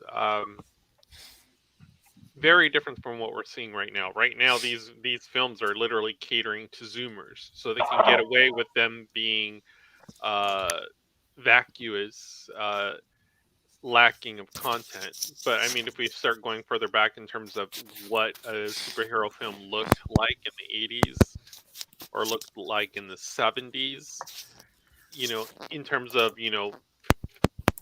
these particular type of fans grew up with You comic okay, books. Brian? Yeah, I'm just like clicking something here. That's why you're probably here. No, okay. Okay. But yeah, no. Like if we look at where media was, I mean, you didn't have cell phones. You didn't have you couldn't access the internet from your cell phone, if you will. We're an on-demand society right now. So yeah, as we go back into each generation, you see what they had access to in terms of media. So yeah, so while older films do tend to kind of follow the comics, you'll notice that the films now don't necessarily even do that at all. So yeah, that's the point. Yeah, that's the point he was making. But go on. yeah, so that's where you do get those comic book fans. I mean, you still have comic book fans now, but they're even more so rare because They you have don't like. Go Go ahead. on. Go ahead and finish. I didn't mean to interrupt. Go ahead and Oh, finish. well, I was going to say, well, now it's like you have access to the internet, at the touch of your fingertips. You You can can go know ahead. everything there is to a superhero without reading a comic book at all. And Yeah, even then, they fuck that up too in these Wikia sites. yeah. You have Oh yeah. Twitter, you have YouTube, and that's what these execs are looking at. Where do these where do these Zoomers, if you will, They start with the cosplayers, definitely. well, where is the younger generation at right now? They're on Twitter. They're on, there's some of them are still on Facebook, which Facebook is gross. But you're going to have Parlor, Gab. Hang on, They're Leia. all, you know, so that's why you're getting a lot of this stuff being regurgitated because that's where they're looking for those demographics. So. And I think what's happening too is now they can kind of get away with not actually having to follow any of the original canon or content because guess what? No one's going to really go digging that far unless they're really more vested into a character. So That's all Leia's Well, comment in the private chat. yes, that just made me roll my eyes, and it said perfect since we're talking about token. But I'll get tokenization because that's very much tokenization with that black captain garbage. Trooper, I wanted to say, Can't wait for him to have a KFC tub. yes. yeah. You guys notice a pattern though of token representation that it's getting really pushed into not just mainstream but in the cartoons especially. There's like a special emphasis in cartoons. Oh yeah. I mean case in point right now, I mean I know it's like it's a dirty secret right now, but He-Man is going way woke. Oh, I am not going to bother with that Netflix He-Man, and you want to know why? Because it's very, very clear they're going woke with this show.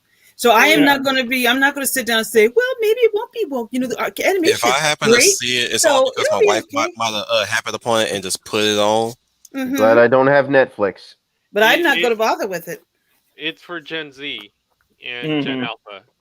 That's who it's for. It's not for you. It's not for me. It's not for the millennial. It's not for the I'm just boomer. waiting. I'm just gonna be like counting out how long it's gonna take for it to shut it off, because we went through at least almost 3 seasons of She-Ra, and we just forgot it exists after a while. That's that's another example. It's the She-Ra cartoon. Then again, MJ and Tara helped me turn myself off from Netflix She-Ra, but she just gave up. She just completely gave up. The only show that we ever got through completely was Voltron, Legendary Defender, and recently one show we did get through, and this was a Filipino cartoon, by the way, called Tresa. I think it was called Tresa. Trefa. I think it was Tresa. Tresa was really good, by the way, really good. That and Say Manos, which was a Latino blaxploitation sort of Latino exploitation karate anime show. I'm out, by the way, I'm actually providing alternatives for you motherfuckers. So if y'all complain about there's nothing really good on, check those out. I do have some of my criticisms for both of those shows, but they actually follow the hero's journey really well. Especially Tressa does a really good job of doing the hero's journey, especially with the revelation towards the end, and she still got people that care for her, and she doesn't really break down or lose faith in somebody or even hate somebody after the revelation was revealed. After that, she stays true to her commitment as a Tress. I guess I'll have to give you guys a synopsis next time, but it's a really good Filipino show based on a comic, by the way, a manga. That's interesting. Oh, okay. All Filipino cast too, which not really my go-to thing as to what to like in a show, but it's made by Filipino, not by no big studio, much like all so these it's other an indie book. No, it's Filipino predominantly Filipino product that came from the Philippines, fool. Oh, no indie stuff. Anyways, same thing with I wouldn't be surprised if they even came up with an animated Darna at this point, and I'll be all for that too, because like you got Neza. Neza's basically Vietnamese, East Asian content. Yeah, that's basically East Asian content. You got got some other stuff that's coming out. There's always where I'm going with this while we're sitting here talking about the let's just call it what it is, social communist propaganda. Yeah. There's still some stuff that still follow the traditional storytelling, much like Tressa, Seimano, even there was another show that we picked up on that we did complete. Oh, by the way, Luke Cage is in Seimano. Really? Yep, as a funny blaxploitation black guy. Okay. Is that good or bad? It's good, because I was cracking the fuck up after all the ridiculous shit he was saying. Most because the dude the funniest character trait of him is that he fucks some partner's wife. Oh, it's spicy. And he glees on it too, and it ultimately what caused the partner to betray his ass.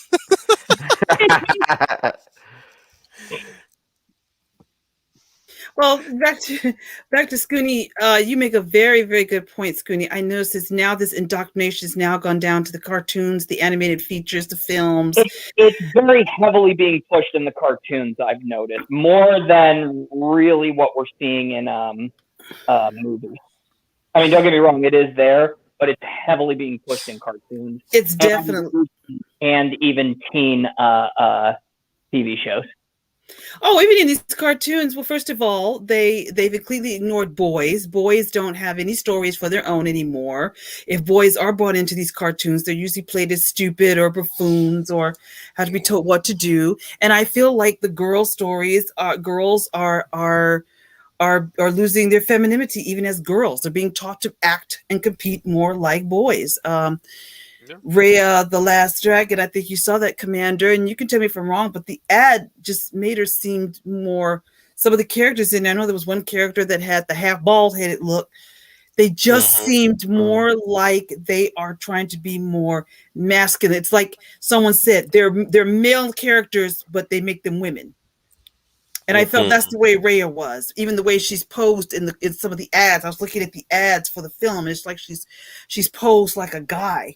Like you can't really tell whether or not that she's a guy or not. I'm seeing a lot of this femininity is being taken out.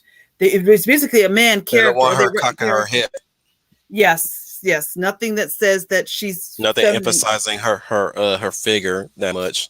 She's Right. not in an arch when she stands. She's not she's got her fist balled up. She's not twirling her hands a bit, like much like what Elsa was doing in Frozen, or Mm-hmm. the way how Rapunzel interacted with her hair a lot in certain ways, especially when she left the tower. Definitely, Mm-hmm. um, Right. she's not she's not really smiling. She's smirking mostly. Yeah, no smiling. You can't smile. Yeah. Smiles are taken away. Like the smile in my avatar, because I do like to smile, but the smile Hmm. Yeah. in my avatar, you don't see in anymore. The girls are not allowed to smile. When did smiling become a sin? When did I don't ever remember thou shalt not smile in the Ten Commandments when Moses came down the mountain. Can't God show didn't any say, leg either. Do you yeah. remember? Do you remember that whole campaign that they did for a while back when somebody said to when with Captain Marvel of all people saying that you should smile, and they're doing all these pictures of famous women smiling, and then they changed them into frowns because now suddenly Mhm. smiling for a woman was problematic. Yes, smiling is problematic. Smiling is a weakness. Smiling is a method for the So what they're patriarchy. gonna do when the photographer tells them to smile? hmm Well, Well, they're gonna. that's another thing that I That was find hilarious. rhetorical. That's the thing that I also find hilarious is that the fourth wave feminists claim that they are all against the patriarchy, but when there's a woman making comments about things that they don't like, they immediately throw the patriarchy at them, like saying, you should really be quiet. Absolutely. Mhm. Isn't see the hypocrisy? See how Yeah. excuse me, see how they are the very thing they Mm-hmm. claim to be fighting. They are that person. Well, You Uh, know, yeah, the one and thing I Yeah. loved about Charlie's Angels, and I'm talking about the Cameron Diaz version, Hmm. mm-hmm. when Lucy Liu landed and she took her Yeah. helmet off, and Mm-hmm. she's flipping her hair back and forth. Yes, yes, I met that joke. Mm-hmm. Go ahead. Yeah.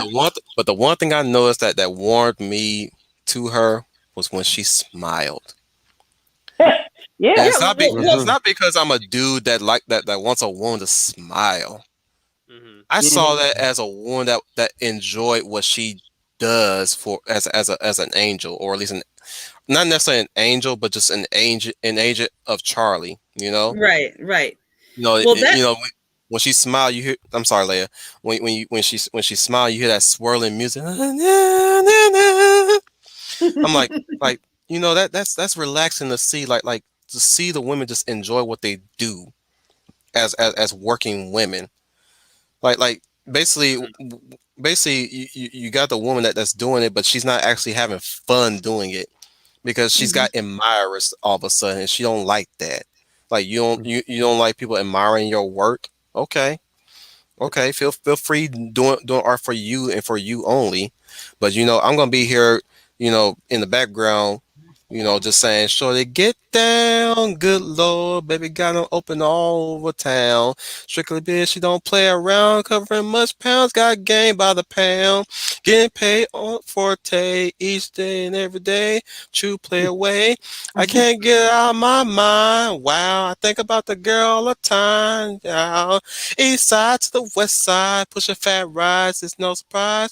She's got tricks on the stash, stacking up the cash fast when it comes to the gas. By no means average. She's on when she's. Oof. Dang it. Lost the momentum there. Oh I yeah. was in the groove too. Yeah, I was in the groove too.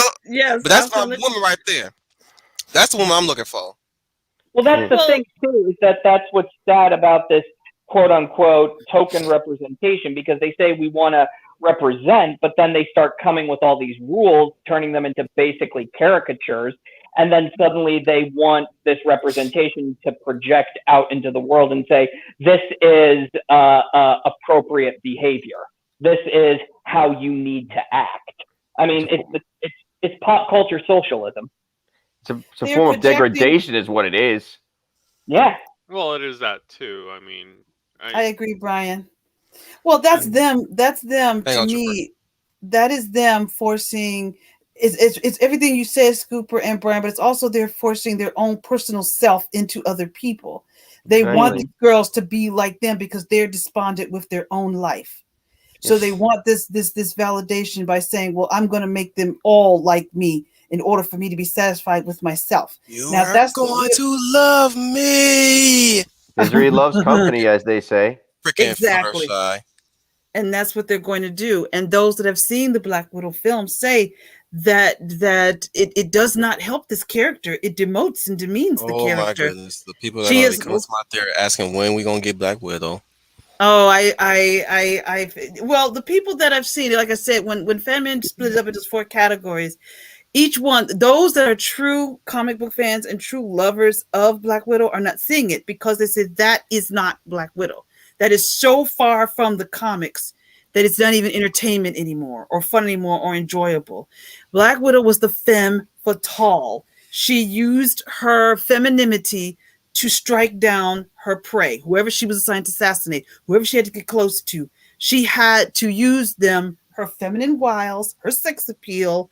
You can see by her outfit to catch whoever she needed to catch. Mostly it would be men. And that's what she had to use. That's what she was trained to be as a spy. Now, Marvel has taken that away from her. That's part of her power. She's her charm. She's not Diana Prince.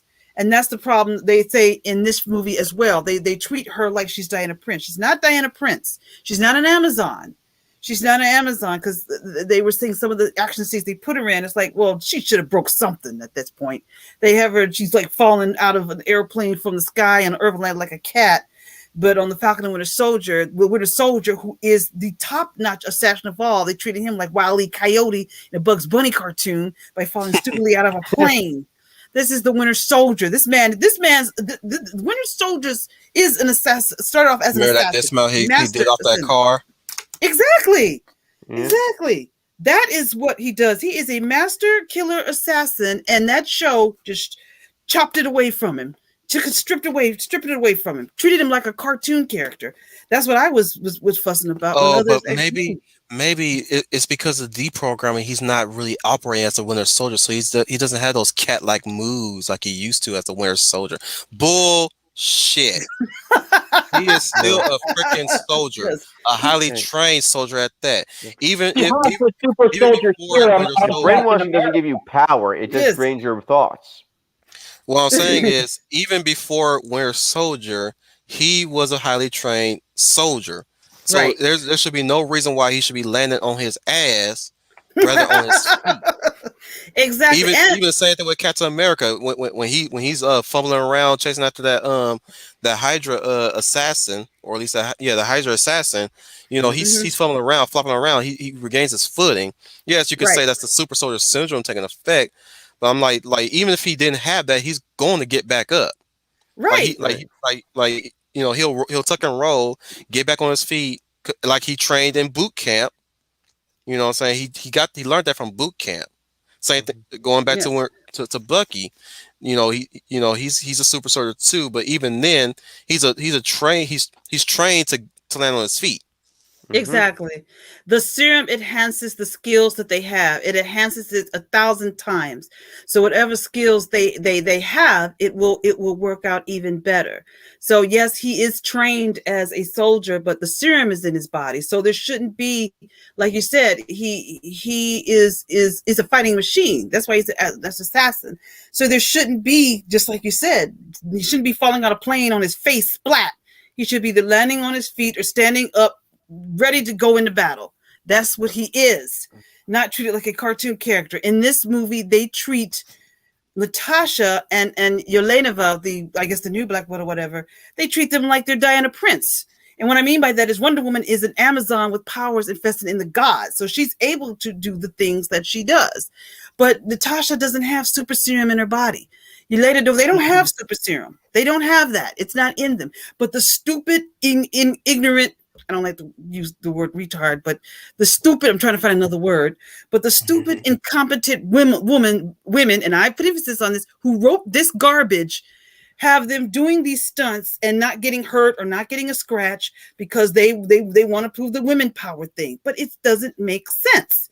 And a person who knows the comics will see that. But a casual Marvel fan who doesn't know these characters and Google it will think, oh, that makes a lot of sense. That She is so speaks the cool. truth, everybody. I saw Yelena dismount off a freaking explosion, like she's getting off a horse, right, or a motorcycle.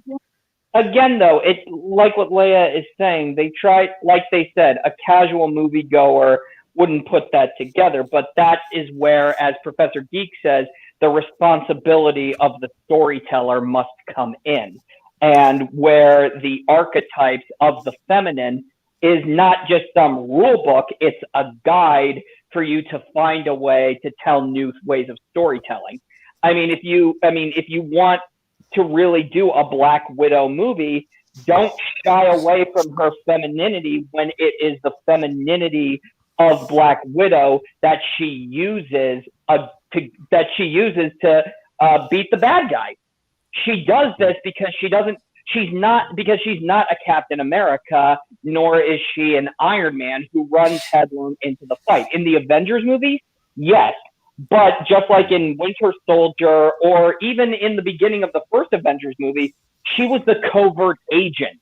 She's the one who goes in to analyze the danger and then, either commits acts of sabotage or even calls in the big gun. Chime in after Schooner real quick. Sure. Yeah. She calls in the big gun saying, okay, it's time to raid right now. Or just like in Winter Soldier when she's sneaking around, which I always thought was really cool, shocking people. And do you ever notice that in Winter Soldier when we did the rewatch, everybody who saw in the beginning on board the ship, all the soldiers who saw Black Widow paused when they saw her in her provocative outfit. That's not, to exploit her. That's her using her femininity against, I'm just rambling at this point. Go ahead. Yeah, when she tells that guy, "Hey, sailor," and she's looking all, that's what she uses. Yeah, that's what she needed to do. And like I mentioned again, this is dangerous teaching to other people's children. We all know that the children tend to we all know the children tend to they emulate their favorite heroes. Yeah, we can make an argument whether or not TV influence children, like violence on TV influences school shooters or what have you, right? Mm-hmm. We can still make that a debate, but at the end of the day, when it comes to stuff like this, especially when they want to teach it to children, or at least they want to use it to teach, it's like this is what they're telling the little girls, like you can survive an explosion. You can take on a 300-pound man or even a 500-pound man. Like I made that analogy, like well, good luck to you if you break your leg and don't expect nobody to help you, man or woman, because you think that you can handle yourself. Go ahead and work the splint. Go ahead and continue to work that splint without any antibiotics. You know what I'm saying? Oh yeah. You know, try to rely on that spiritual that you keep relying on, or whatever Wiccan practice that you believe in. Because you're stunning and brave. Mm-hmm. And I'm going to sound sexist for saying this, but biologically speaking, not all, but majority of men are stronger than women. Hence why there ain't is sexist. That's facts. That's facts. That's old facts, man. I know. Yes, I know. That's the problem, though. Ideologues, these guys like the woke agenda and these Black Widow and those people behind Black Widow, they are so tunnel visioned that they cannot. They basically say, "Oh, you guys need to open your mind," and I'm like, "Why? When you yourselves are incapable of opening your mind, you." So basically, know you. Yeah, biologically speaking, Black Widow cannot fight Winter Soldier and win. I mean, it was proven in both movies. I mean, the first one, what did she do to try to get to Winter Soldier? She used deception and tried to get on top of him and then put the wire around him. But the problem is that he's too quick. He already knows, block the wire, use the metal arm, throw her off. He threw off the car like a rag doll. Yeah, yep. she was. Yeah, then she ran. She ran when she was at a disadvantage. She firstly disabled the arm and ran away. And then run away. Right. And that's the thing that I thought was even more interesting. He pulls off the that little electro device. That little electroshock device, and then he just grips his metal arm like he's like, all right, I'm pissed. Well, he was checking to see if it still functions. Mm-hmm. Yeah. And then he flexed it. Yeah. Yeah. And then what was it? And then in Civil War, she tries to fight him again the exact same way. What did he do? This time she wasn't alone. Yeah, this time she wasn't alone, but he knew exactly how to disable her this time. He went straight for the neck. He grabbed her by the neck and says, "Oh, come on, you can't remember Go right for the jugular." Yeah, right for the jugular. And if it wasn't for Black Panther, he would have snapped her neck easily, because it's not like Captain America when he grabbed him by the neck and he couldn't break his neck, because that's where the super soldier serum comes in, because when he grabs Captain America and you can hear him squeezing Captain America's neck. But you can see Captain America grunt a little bit too. Could hurt it. Yeah. That's the thing. If he had grabbed anybody else, his neck would have snapped. Right. But because of the super soldier serum, he lived. Yeah, he can take it. It stings. It stings, but he could live, Scooney. Yeah, he could take it. Yeah. It's a difference between someone who has super soldier serum and someone who doesn't. Exactly. I mean, remember when Black Panther knocks Winter Soldier right off Black Widow? She's gasping, and her neck is like, you could see hand marks on her neck. Yep. Right. If that were you and me, he grabbed you. We would have been dead in an instant. Yeah, we would have been dead instantly. But those kicks would have killed us too. Oh God, yes. God, yeah, and that I'd be lying in a heap somewhere. The regular arm would have killed us too. Oh yeah. Well, that was the whole point of the quote unquote mortal fighters. Mortal fighters that were Tony Stark, Sharon, and Black Widow. What was their whole tactic of taking down the Winter Soldier in Civil War? Take him down fast. Do not wait. Do not hesitate. Take him down fast. Because this is not a fight. They also add this was a Winter Soldier with the activation kill code. Mm-hmm. Yep. Yeah. So at this point, I don't think he was operating on memory of fighting Black Widow. I think he was really going for the kill. Yes, because he was when what's the guy's name? Zemo had put the activate. First of all, let's go back to the scene. First of all, when Zemo said the words, my man broke out of the prison he was in. Okay, electronic prison. He became Tasmanian Devil. Yeah. Yes. He literally, even though he didn't want them, when he became Winter Soldier, he broke the thing that they had him locked in. They had him locked down this thing, and he broke it. And then, like you said, he's And you're right too. When he's punching the door too, watch closely. When he's punching the door, he's focusing and concentrating and hitting the mark with his metal arm again and again and again. And nobody normal can deal with I always tell people, nobody can beat him in the fight. The only one that can take him in a fight is, of course, Captain America, because Captain America or Hulk, which Thor. And Thor. Well, I haven't seen him fight them yet. That's because they were not. That's the thing. That's because they were not around. Right. Right. See, if they were around, maybe the movie would be a whole lot different, because Thor wouldn't sit well for what's been going on between Tony and Steve. Right. And Bruce definitely would step out of it, because he don't want to get into that conflict of fighting his friends, and knowing full well the Hulk has no. We all know the Hulk has no allies in this debate. He's the Hulk has known. He has no rival. The Hulk wins no matter what, except of course there are a few exceptions of the mind control. He's just not gonna. I'm saying he's not gonna take sides in this fight. He's gonna go his own way, because he's known what happens if one side wins. Mm-hmm. No matter what, like he's still gonna be viewed as the threat. Yeah. We already seen how Steve reacted when Tony zaps Bruce in the first Avengers movie. Mm-hmm. Oh yeah. Right. Exactly. That clues him in, like even he don't trust the Hulk. Well, even until later on in that movie, even Black Widow herself doesn't trust the Hulk, because the minute Mark Ruffalo slams his hands down, what does Black Widow do? Pulls the gun. Yes, yeah. Yeah, she pulls out her gun. So even she knows. Well, in the case of them not being there, and since Steve Rogers was there, he's the only one that could pretty much take him on, as we saw in the Winter Soldier film when they had their drag out fight, and how that fight was any other mortal would have been dead, the minute they touched the shield, but all that punching and knife throwing, and any one of us would have been dead and gone. So we know we couldn't even run or move that swift. Our reaction time would not be as fast to catch that knife.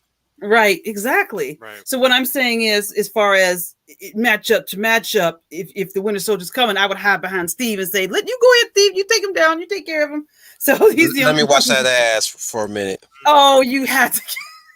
You walked into that. Oh, no, I paid it off. Okay, I walked into that. Okay, you set that up. I'm just giving everybody the payoff. You know why you would stand behind Steve. No. Don't tell me you there for him to be. Leia, don't lie. You ain't got to lie, Leia. You ain't got to lie. You know why you would get behind that man. Not because of his shield. Like, yeah, just go out there so I can watch you kick some ass and watch that ass. Hide the vibranium. Wow. He went there. Yeah. Oh my God. My God. He went there. So I walked in there, but point being made. Your point still stands. You'll be definitely behind that ass. Here's the thing, though. Even in Civil War, even Falcon himself knows he can't beat Winter Soldier. Right when they both walk into the room, see Winter Soldier gone. Yes. Where does he go? He first attacks Falcon, knocks him down. Steve goes and fights him. Sam wants to go and help him, but he knows, okay, I'm no match for this guy, so let's go right to Zemo. Exactly. Oh, yes. Yeah. So, but and that makes and story wise and canon wise, that makes a lot of sense. And even if that wasn't really the case, he still will try to stop him anyways. Mm-hmm. Yeah, he would try some way to stop. Well, he couldn't catch him in the freeway fight in Civil War. Remember the freeway fight? And that's what we see where they're chasing on the freeway. He had a hard time catching up with him. And Winter Soldier was untouchable in that scene. Yes, absolutely. Nobody. So that's what I love too. Is that what does what does Sam do? He goes after the regular soldiers who are with Don't shout at the flowers. Shout at the flower, yeah. It's America's ass. She knows you too well. Yes, yeah. She knows me. She knows me too well. Scooty, what were you saying of Scooty? Well, it was just just getting it back on. Trying to get back. Well, words are. Are we Words are even getting trying in at my this point to get back on track? Because I don't think we ever will. words are We in got my too head, much fun in these streams. and they're dying before they come out of my mouth. The words are in my head, but they're dying on the way out. Anyway, we Dead were on talking. arrival. We were talking about the freeway fight, Scooney. You yeah, were having something about yeah, the free. yeah. So he goes after the normal guys, and what does he do? I love that scene. He's got a knife in his hand. Combat. That is a combat issued knife, by the way, and I did not learn that by looking it up. I had a friend in the military. So he Mhm. one guy's strapped, picks him off, and he takes his gun and he just starts shooting all the regular guys. Yeah, to keep them distracted and to move that out. Mhm. So Well, and then that's the thing too. Winter Soldier is the only one who returns from that highway fight. So clearly, all the guys that were sent with Winter Soldier are dead. Oh yeah. yes, that's true. That's very true. And in Civil War, I like the 90-degree three he did on the motorcycle when he knocked the guy's motorcycle off and just the Mhm. poor man just took it, and that was the end of that. But what I'm saying is, Where he throws his arm up too and just blocks the bullets like point blank range. I mean, he's walking right towards the guy and holds his arm up. The guy gets 3 shots off from his automatic weapon before Winter Soldier just crushes it. right? Yeah, that was Yeah. pretty cool. But that's cool. Well, But it shows his power. That no normal human really could really stop him. A normal human being really could stop him. You need Steve Rogers in there. In which is Maybe also Black good way. Panther. But in Black Hang Widow, on, guys. Hang on. Go ahead, Leia. Oh, I was going to say that in Black Widow, they have her do these things that just would be inhumanly possible. She would have to pop a shoulder out of place or something, because in this particular film, in this particular solo film, the writers. Like Chadafar said, I don't think these people know this character, because what they have her doing is not in her character, because there is no serum in her body. She's not a super soldier. So she's falling off of a ship in the air and doing backflips. She should have popped a shoulder out of place or something. She's not that superly trained. So well, it's I guess almost everyone is missing the point, is that these writers don't necessarily need to know the character. I mean, well, they should. the whole point is that these writers are women. That's and that's literally all they care about. Know how Oh, yeah. male superhero movies operate. It's like exactly. that's the thing. Exactly. They're not I.e. held to the Blast. standard because okay, I have a female writer, I'm good to go. But that's it. That's Yeah. true. It's just like what Trooper said. It's not about what they can do. It's about getting the message out, and the message is, "I am woman, hear me roar." And what Well, do it's not even superhero that, males dude. do? I mean, Blast. yeah, that was an older wave of feminism, if you will. That's no longer the case. Like, I don't even know what the feminist message is at this point.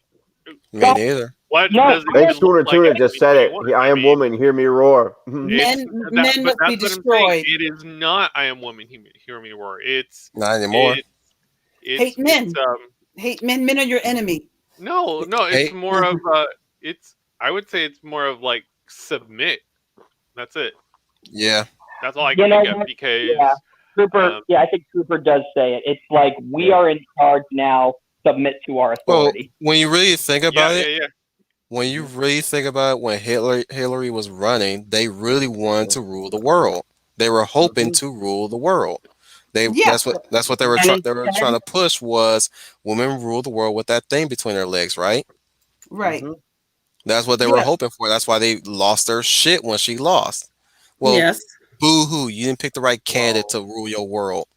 That and Well- this information that they And that's another thing too. What did we get? yeah, she's got a We got that hilarious. blocking. Hang on, Schooner. What you saying, Trooper? Well, I was going to say that in the propaganda they were being fed in terms of poll numbers. I mean, they were they were using the same companies that tend to be inconsistent with their poll numbers, saying, "Oh, well, she's got a 90+% chance." It's like, okay, well then I'm good to go, and then you find out that's not the case, and well, suddenly the paradigm is turned upside down, just like they did in 2020, and you no longer know where you are in terms of your footing. So Go ahead, Schooner. No, I was just gonna say, yeah. And what did we get at the end? We got this hilarious meme of a woman yelling no. But yeah. no, but that's also a double-edged sword, because we got the greatest disappointment in the history of elections. I'm gonna say it. But what did we all? That came with a double-edged sword, because afterwards it was like, how dare you prove us wrong? How dare you make us look fallible? And now we're just gonna, and that just started the whole crazy train, as Ozzy Osbourne puts it. All aboard. Okay. So the message. Okay. That's a good question to segue into. What are you thinking saying? about it? Hang while on, I was Brian. trying not to cough. No, the message is Me Too, and it is what was the other? Time's Up. That is literally the message. Fourth wave feminism. It's literally Time's Up and Me Too. That's it. Yes. Go ahead and read Brian. It says, "What are you to say about the argument that fiction? It's What are say to argument about it's fiction? So why can't women beat men physically stronger than her? Well, it depends on context, really. Yeah. Well, yeah, exactly. She has another one. She has another one. It's a pretty. What do you say to the argument that some people made that since it's fiction, then why can't female characters can't be stronger than male characters? Again, depends on context. Like in this film with Black Widow, she really isn't stronger than any man, because one, she's just a regular human with a shit ton of training and nothing else. No superhuman there's no man to compete with. Yeah, So she can be beaten. Yeah. Well, no. Again, there's no polar opposite in this film to push pull from, if you will. It's Apparently, her and Yelena she's Belova and Victoria does bring up a good point, though, and it is true. It's fiction, and yes, you can do whatever you want. However, only if she's She-Hulk. Well, it has to make sense within the context of the framework you've made. Exactly, Brian. It has to make make sense within the context. And what is the context? So you're already okay. So you have woman stronger than man. All right. You have the viewer and the reader's attention. They have already made that. They made that leap and bound into that world. Now you have to ground it. Why is this person stronger than a male counterpart? Oh, well, they have a super soldier serum, or maybe they've been trained, or they can pick and choose. They pick and choose their fights. You know, that sort of thing. Yeah. I agree with Brian. It's going to just Brian quick, and then I'll let you go, Brian, on intro. But I was just going to agree with your point. It's according to the context of telling the story, like Schooner said. Yeah. You can have if you look back at her time in the Avengers, she Natasha held her own. Mm-hmm. Natasha held her own. She was whipping butt in Winter Soldier, and I had no complaints about it because of the training that she had and who she was up against. She was up against other agents like herself. She was trained to defeat them. So her fighting, her butt whipping in Winter Soldier made sense. Her butt whipping in the Avengers movies makes sense. Her butt whipping in Age of Ultron within the MCU context. Y'all want me to break it down how I observe her fights? Yeah. So in the case of, as Leia likes to point out, Winter Soldier, in her case, she would take great pains to misdirect, use their body weight against them. She's not actually trying to punch them as hard as she can until they fall down. She's going to hit them in places where they're going to be distracted at, like maybe she'll exploit a weakness in that muscle, like hit that one muscle that's very sensitive. Bam, they go down. Yep. She's not gonna just keep punching a dude in the face repeatedly until he goes down. In the case of Clint, that was a whole different story where she had to knock him into something to really like knock his body weight into something to really incapacitate him, because at that point they needed to take out they needed some win in that fight. Right. Even though they lost that fight itself when the helicopter got attacked, their consolation prize was they were able to get Clint back. Clint back. Mm-hmm. You know, she and that's her friend too. So she's already know that Clint got hypnotized. Mm-hmm. Yeah, mind control. So the moment she caught Clint, she took that opportunity right then and there to take him out. And the way how she went about it, of course, she used her agility to Right. to uh to get around his swings because she knows he hits harder, he kicks harder, he has pinpoint precision, so he's going to strike in places where it's going to really hurt her Right. if he observes her body enough, just like how she observes a man's body enough to know where weakness is at, right? Right. Right. That's why, like, when in that case, she had to knock him out. That's her. That was the point. Period. Was to knock him out. They don't even know if they were ever going to rewrite, get the mind control out of him at that point. Who knows if he wake back up and he's still mind control. All Even she know is. What do you want to say, Schooner? Even what was it? Even and just that's in the context of Black Widow too. I mean, even in Avatar: The Last Airbender, they explain this. Remember when they were taking down the drill? Aang says that Toph, the blind Earthbender, by the way, was teaching him not to so much win the physical fight. What you do is you knock your opponent off balance, hit key spots, and then when they're reeling back, deliver the final blow where their own weight becomes their downfall. Mm-hmm. Yep. Classic martial arts 101. Exactly. That's martial arts. Exactly. And boom, right there. The fight in say Winter Soldier, of course, like I said, not necessarily she knows she's going to win. She's going to try the fight anyways because at this point they're on the run. Cap's on the run. They're fighting for their lives.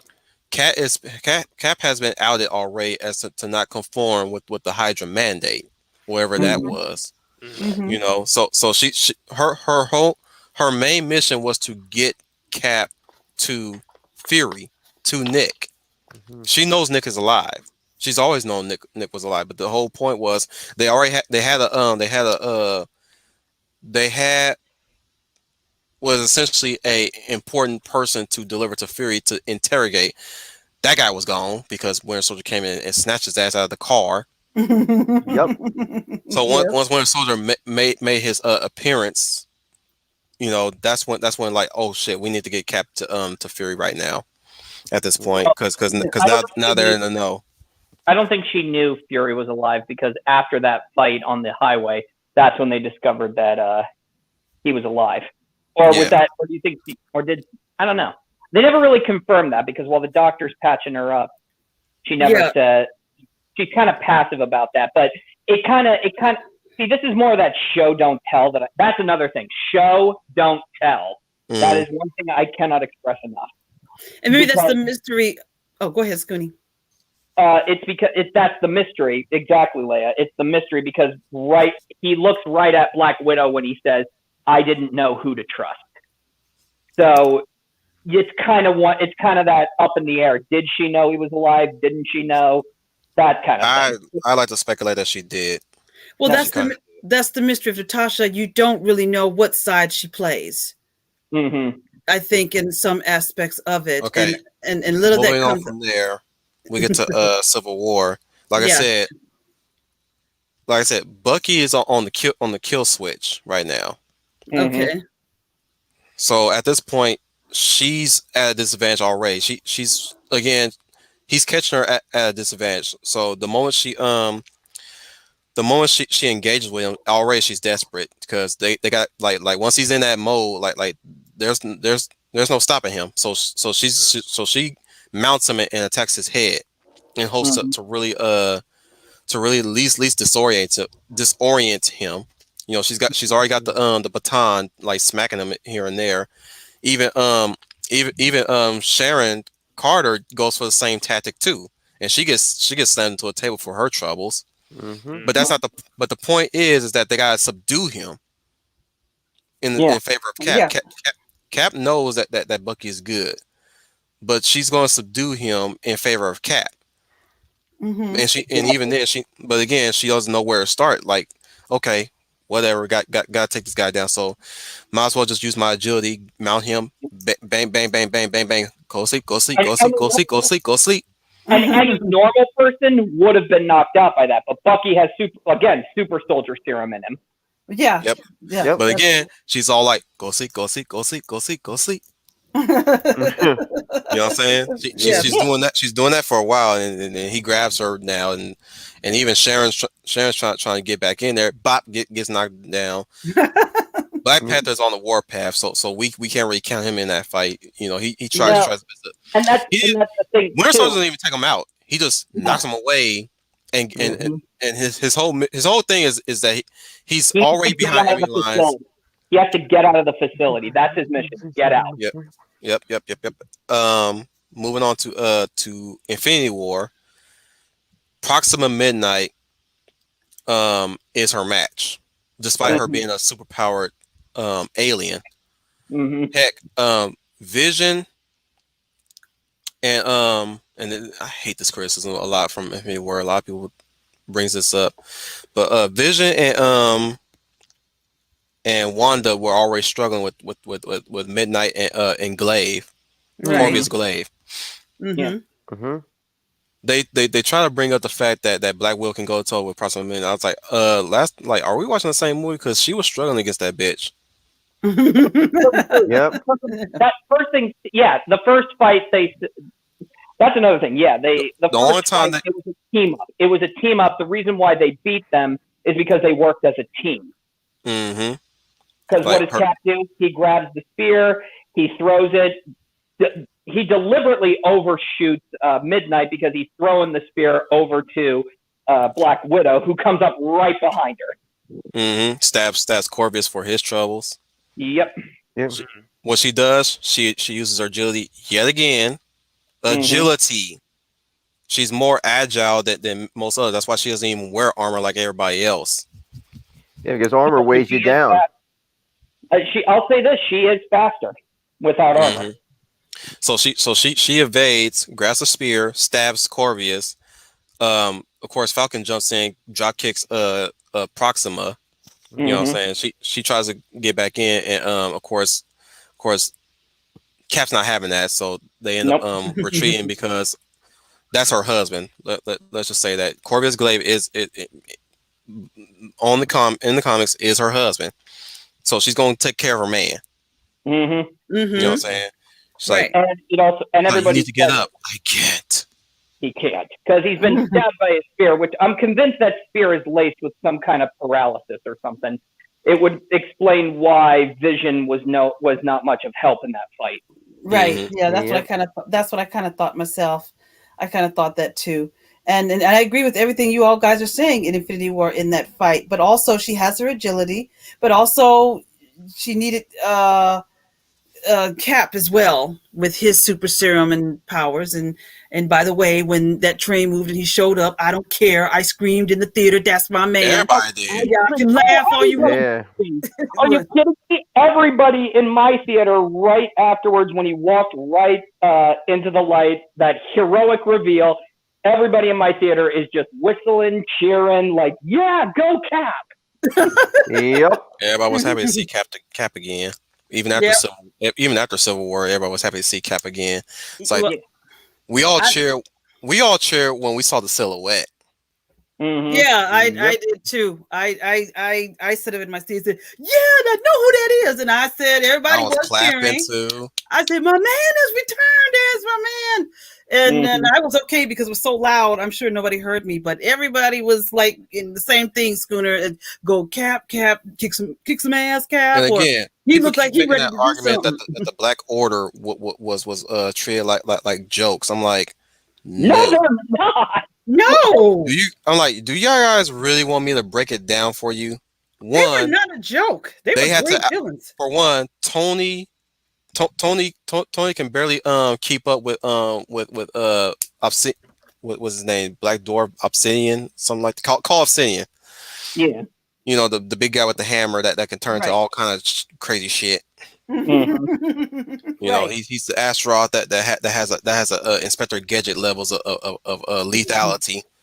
But you know, freaking Iron Man was even with the bleeding edge new suit could not even keep up with Call Obsidian. They had to send his ass to another dimension. quote unquote, Yeah. Oh yeah. to get rid of him. Mhm.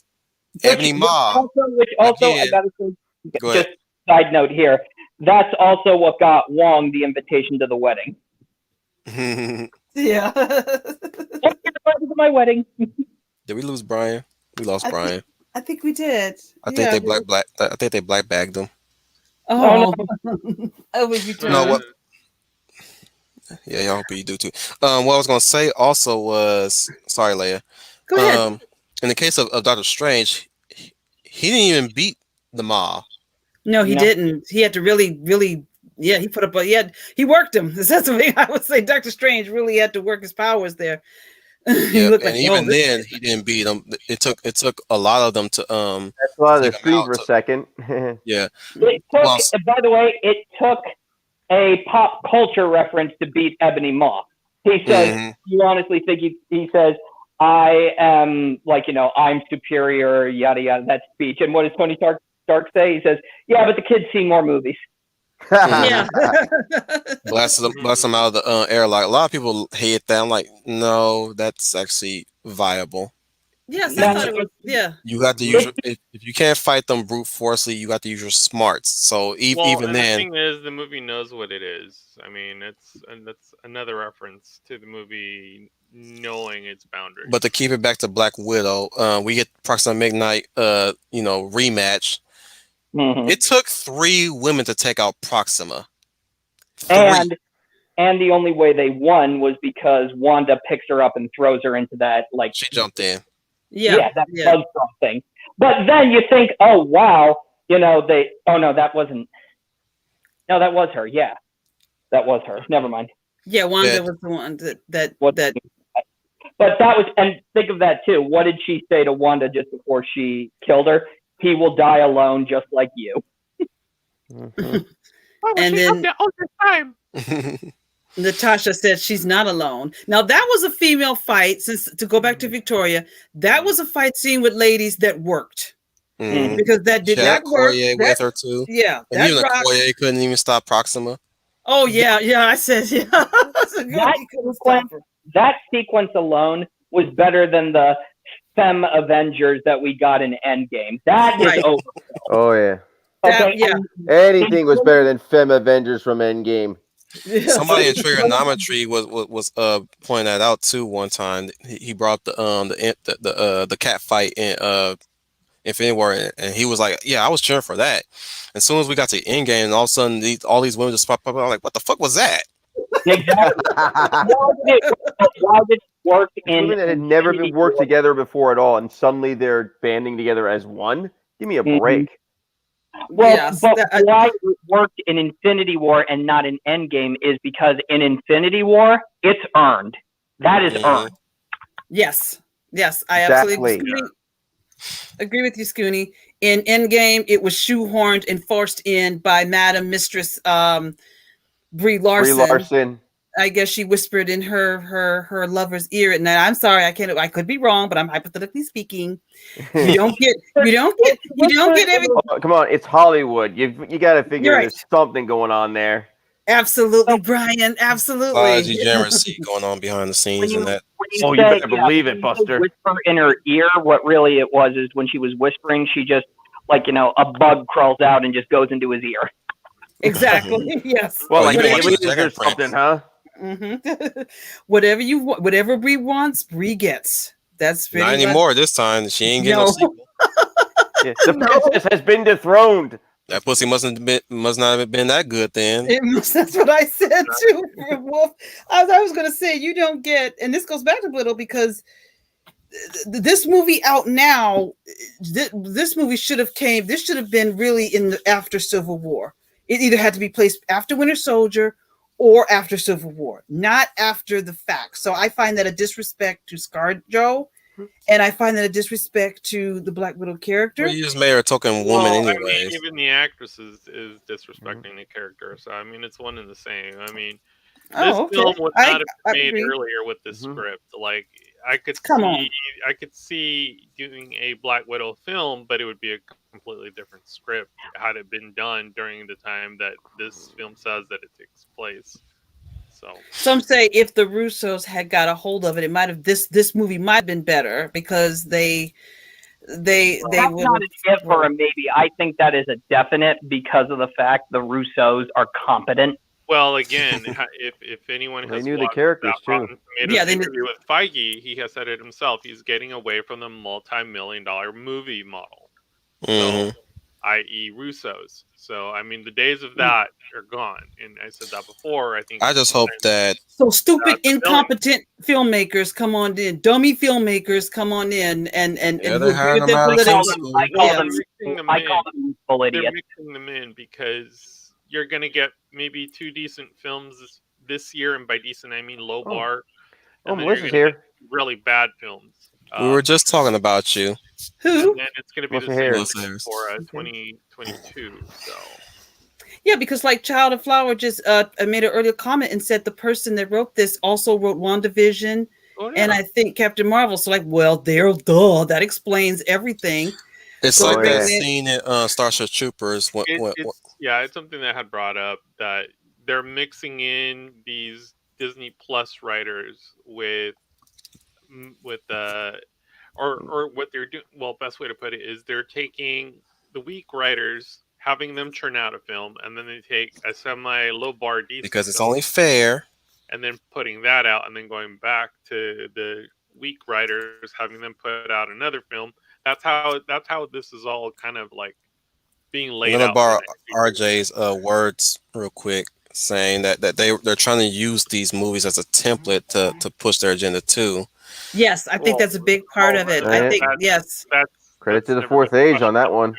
They've been doing that since Captain Marvel. Captain Yep. Marvel is kind of like the toe in the water. Yep. Well, Captain. Oh, go ahead. Oh, I was just going to say, I think Captain Marvel was the start of the Marvel films stop being fun and more being more political. I think it started with Captain Marvel. Well, the cracks showed in Civil War, but Captain Marvel started showing around that time because I mean we started getting weaker films. I mean, Ant-Man and the Wasp wasn't necessarily like a top-notch film because it was already starting to do it there, but it wasn't as prominent as it was with Captain Marvel. So, right. Scooney, were you going to say something?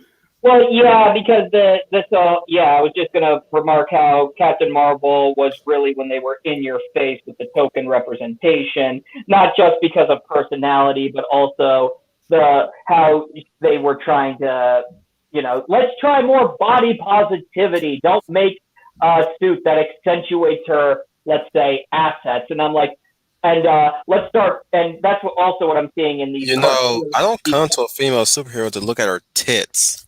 No. I mean, they're there, and I will acknowledge that they're there, but I'm not just going to be there just watching. I'm just not going to be there just to look at her tits all damn day. That's not the reason why I watch Supergirl. Part of the criteria the movie, being a female in 2021 means you need to cover up, you need to look like a little prepubescent female, and need to not have any independent thought and still have plot. And look like a child. Of course, 13-year-old, yes. Daddy. Hi, Daddy. That's exactly what you're saying. You've got to be seen, not heard, cover up, and that's some Victorian era stuff right there. A certain way. Isn't that what they say the patriarchy was? Like they are the thing they hate. Other women do it to other women. Again, since we're not like in the middle of it, we tend to miss the point because we're not. We don't think in that. We're not. No, or they're going to say, or they use the excuse, well, this is clearly too smart for you. I mean, you're not smart enough to understand this. And I fire back, are you smart enough to understand this? Well, no, because the standard constantly changes. But who sets the standard?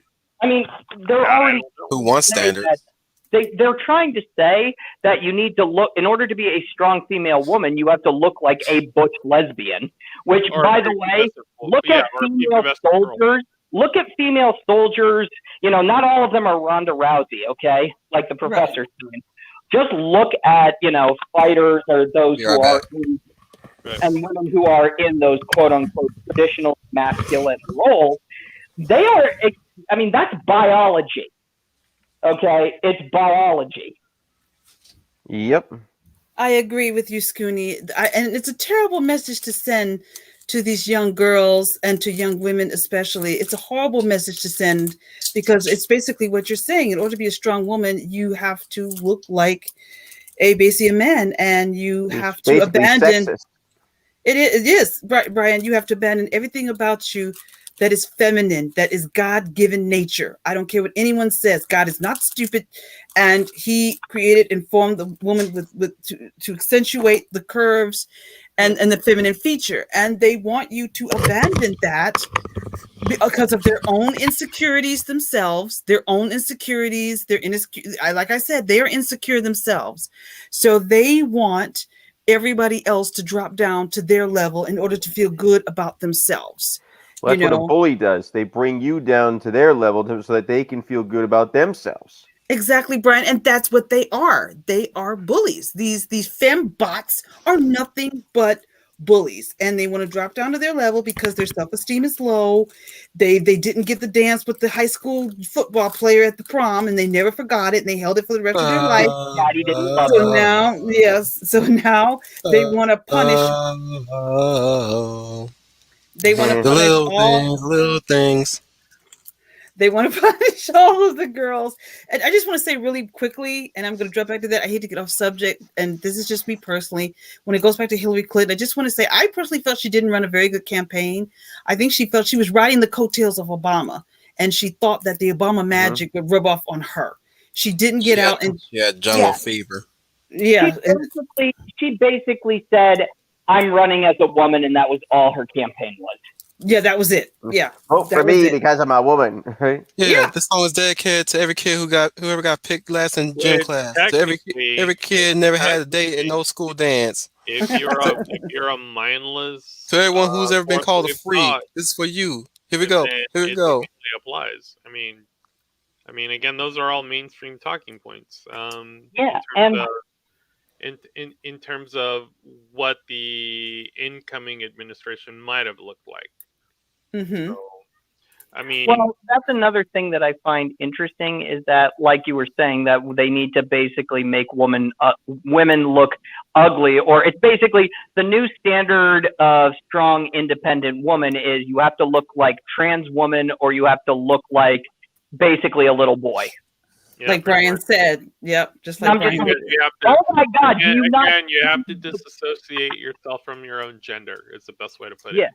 So if you're a male, you can't necessarily look like a strong, assertive, confident male. You got to do the inverse. Gotta be a soy boy. Well, more than that. That's another thing too. They say one thing in one hand, and then you go and you see that they're like hooking up with these guys, like these men. Oh, they do. Yeah. They do. Yeah, this would be like But again, if it's done behind closed doors or in secret, then it didn't happen. Right. So you were saying, Brian? I say this would be like if you wanted to, like someone hired you to be a metal singer, but then they want to retool you into being a pop star or something. Like the time in school we got free lunch and the cool kids beat us up. And the rich kids had convertibles and we had to ride the bus. Like the time we made the baseball team, but they still laughed at us. Like the time that girl broke up with me because I wasn't cool enough. Trick things. The little things, they always hang around. The little things, they try to break me down. The little things, they just won't go away. The little things. Me and my friend was jamming to that one night. Who wrote that song? I don't think I heard it. Charlotte.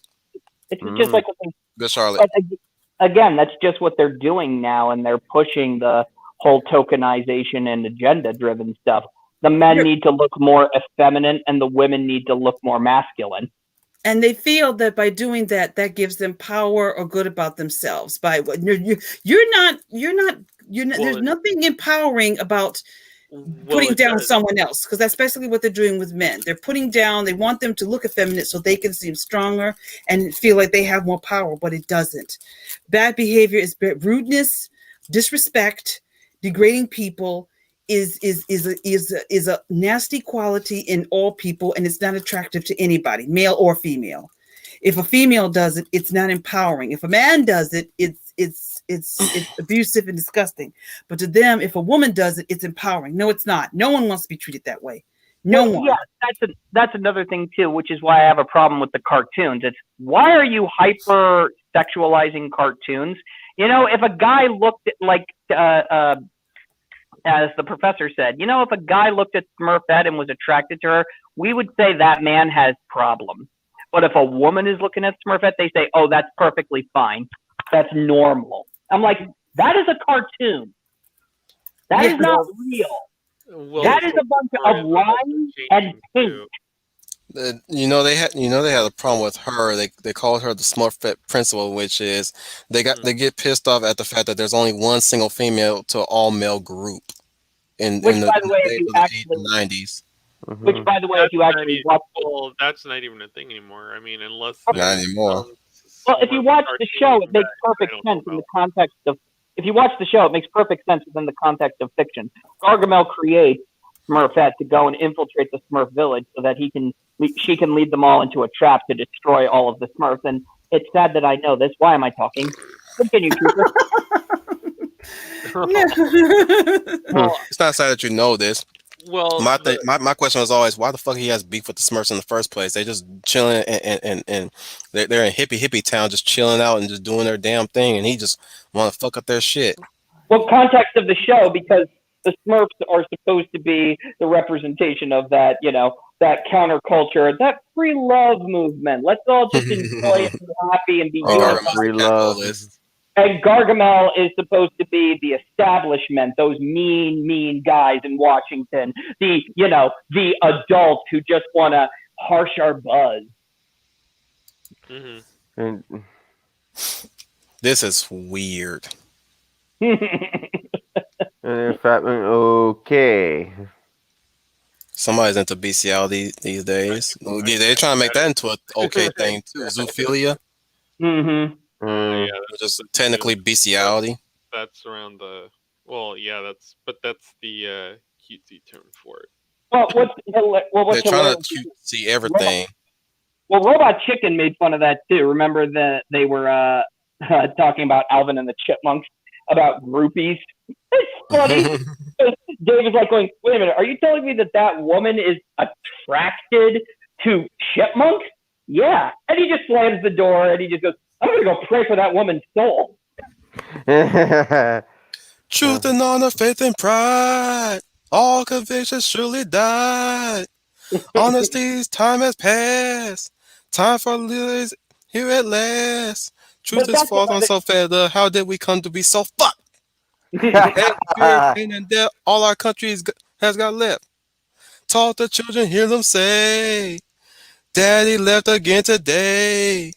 Brother steals and mommy lies. I'm wondering how future lost before their eyes. They're gonna keep delaying Dune because they did this. They're doing the same thing with Dune. I got one more. I got one more. An opportunity to. I got one more. So the numbers can be said. Oh, those are acceptable numbers. Hey, I got one more. Here it is. This was once a land of dreams. Now these dreams have turned to greed. In the midst of all this wealth, the poor are led to help themselves. Capitalist democracy. Why no one said freedom's free? Lady Leary rots away. No truth, no justice, the American way.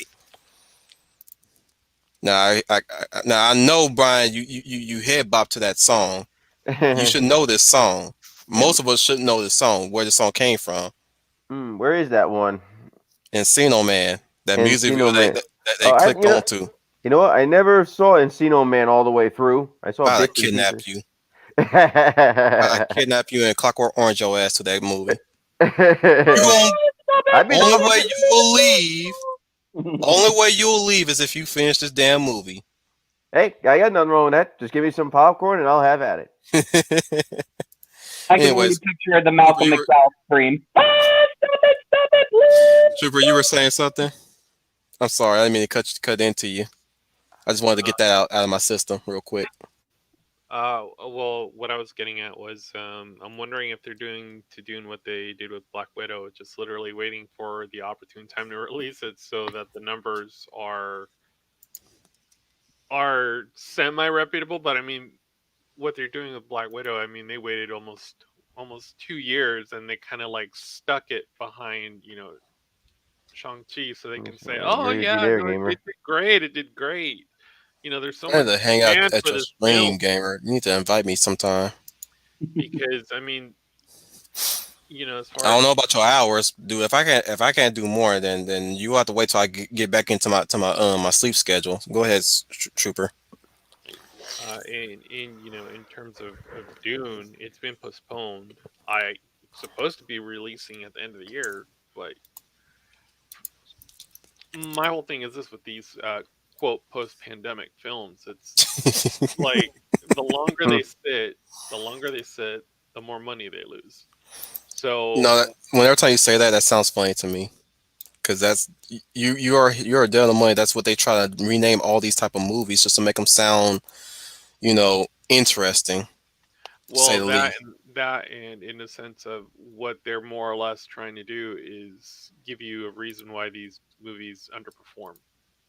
So, Hmm. I mean, Well, we're Yeah. in a post-pandemic era, so of course well, it's gonna that and fail. the it's franchise fatigue, and then Bob Chapek will come out and say, "Oh, well, we're going to scale down our operation." Sort literally, we're seeing the MCU go through what they did with Lucasfilm, Hmm. where Yeah, well, yeah, they're already following the same formula. Are you already seeing this Civil War at Marvel? oh yeah. Yeah. I mean, Quote unquote.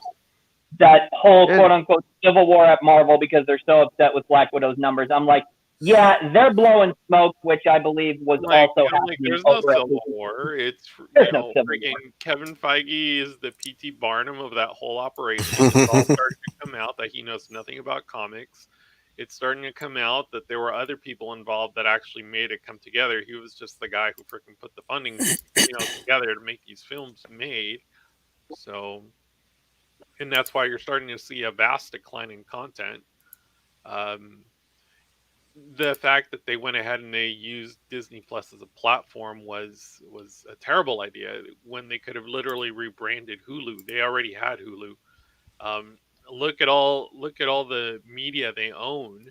They're too big at this point. There's no one else to compete with. They're literally almost going to have to compete with themselves. So, and that's not going to work either because the more movies you crank out throughout the year, the less revenue you're bringing in. You're literally just spreading that revenue across different intellectual properties. So spreading themselves too thin. I Mm-hmm. don't think they're necessarily spreading themselves too thin, is that they're too big now. So it's like, and they're probably going to get greedy with it. They're probably going to want more of your wallet share. They're gonna That's try to downsize They're going to after have all to. this. They're going to have to. I mean, They got what no they're trying to choice. do now is they're trying to downscale these films. Is what they're trying to do. They're not necessarily trying to downscale how much they own.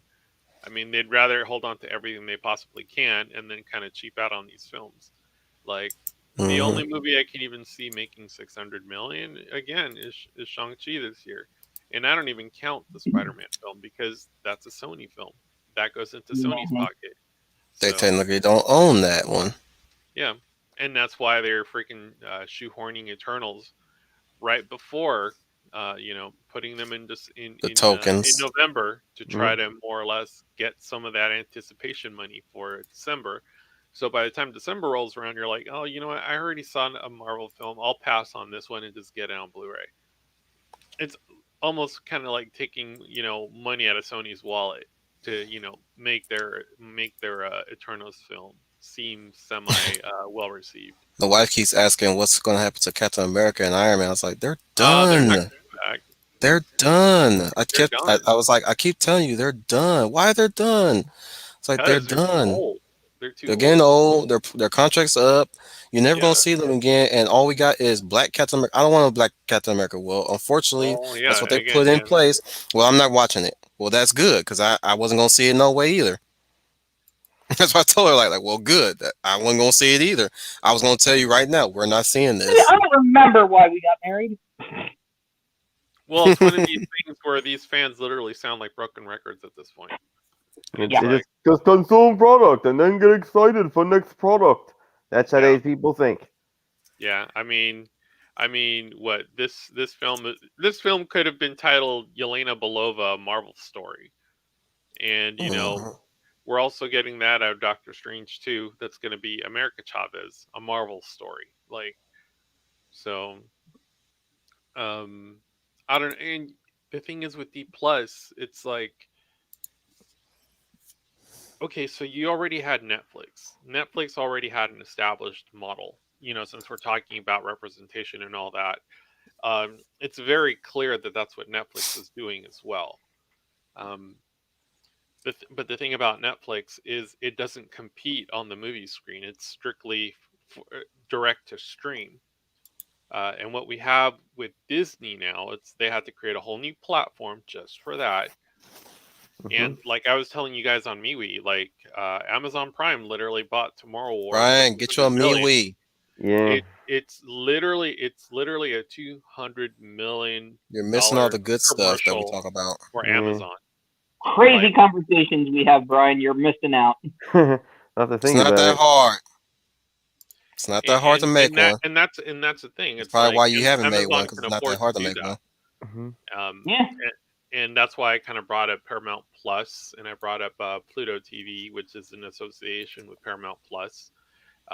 That's more or less like a hybrid model, though, where they literally look at the viewing samplings from Pluto TV to figure out how they're going to formulate their on-demand or direct-to-stream service. So, okay, so going to Godzilla versus Kong and this Black Widow thing, what we're getting as far as the story now is that this thing is doing really well. Yeah, you're putting Disney Plus subscriber dollar numbers on there to more or less quarterback for the fact that out of the gate, this thing barely went over 150 million on during opening weekend. Normally by your second week, your viewership drops about 50%. Now, since this is quote unquote a really good Marvel film, is it going to be able to retain at least a little bit over 50% in terms of viewership to get more dollar numbers in the worldwide box office? I personally don't think so. I think it could probably beat out Shazam. And that's me being generous. But like I said before, it would have to beat something. It would have to beat something like Ant-Man and Wasp. There's really You guys no want to other. take this one? There's. Let me have a look.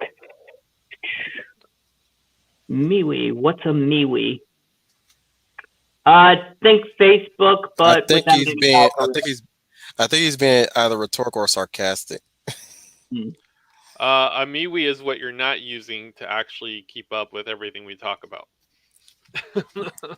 Yep, because we're not on Facebook. We don't have our conversations on Facebook. That's why, Brian, get your MeWe. Yeah. Yeah, like I don't keep up with a lot. Look, of it's time for me to bring you up to speed, Brian.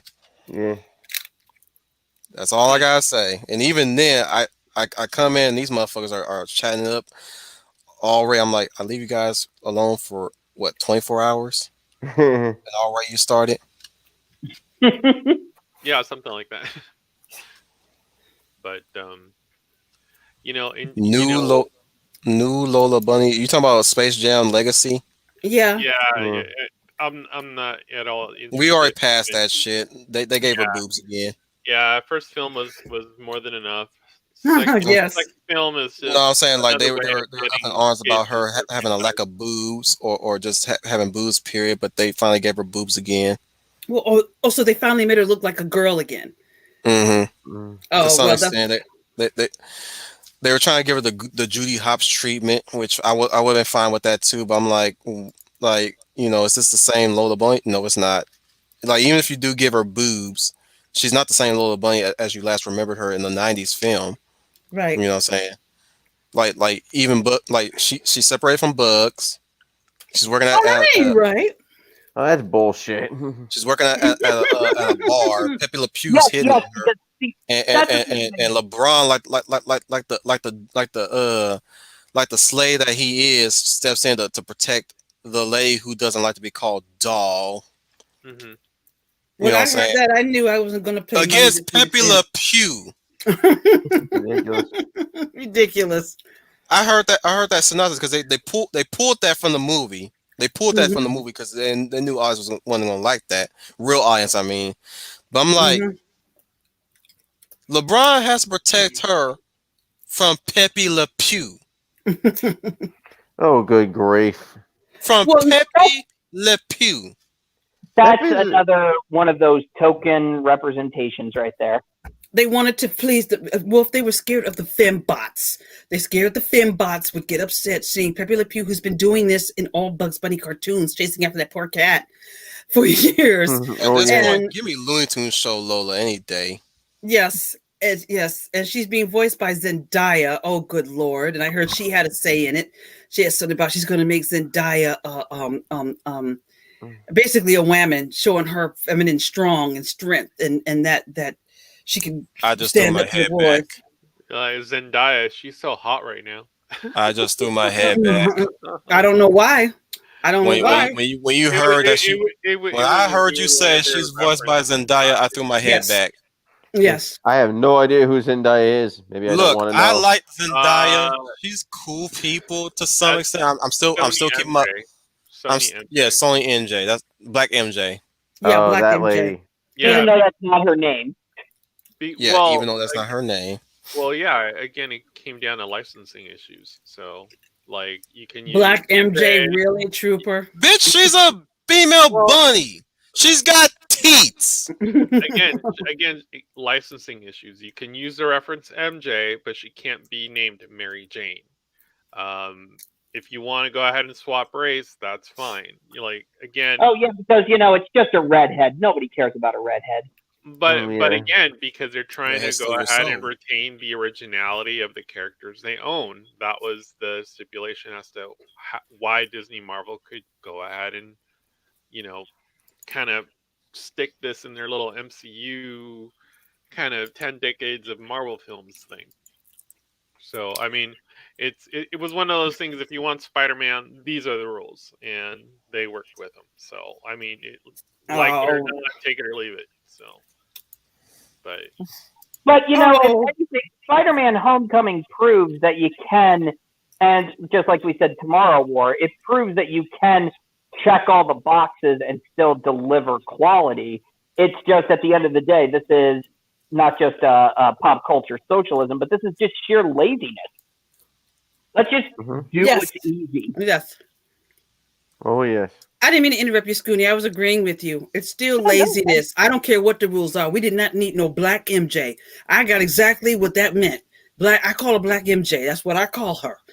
And license my butt. They could have used the other girl, Gwen Stacy, or somebody like that to make the film if they but couldn't get the. again, and I keep Should have driving made this her point. Deborah. If everyone keeps Yeah. going back to the same broken record talking point, it wasn't made for you.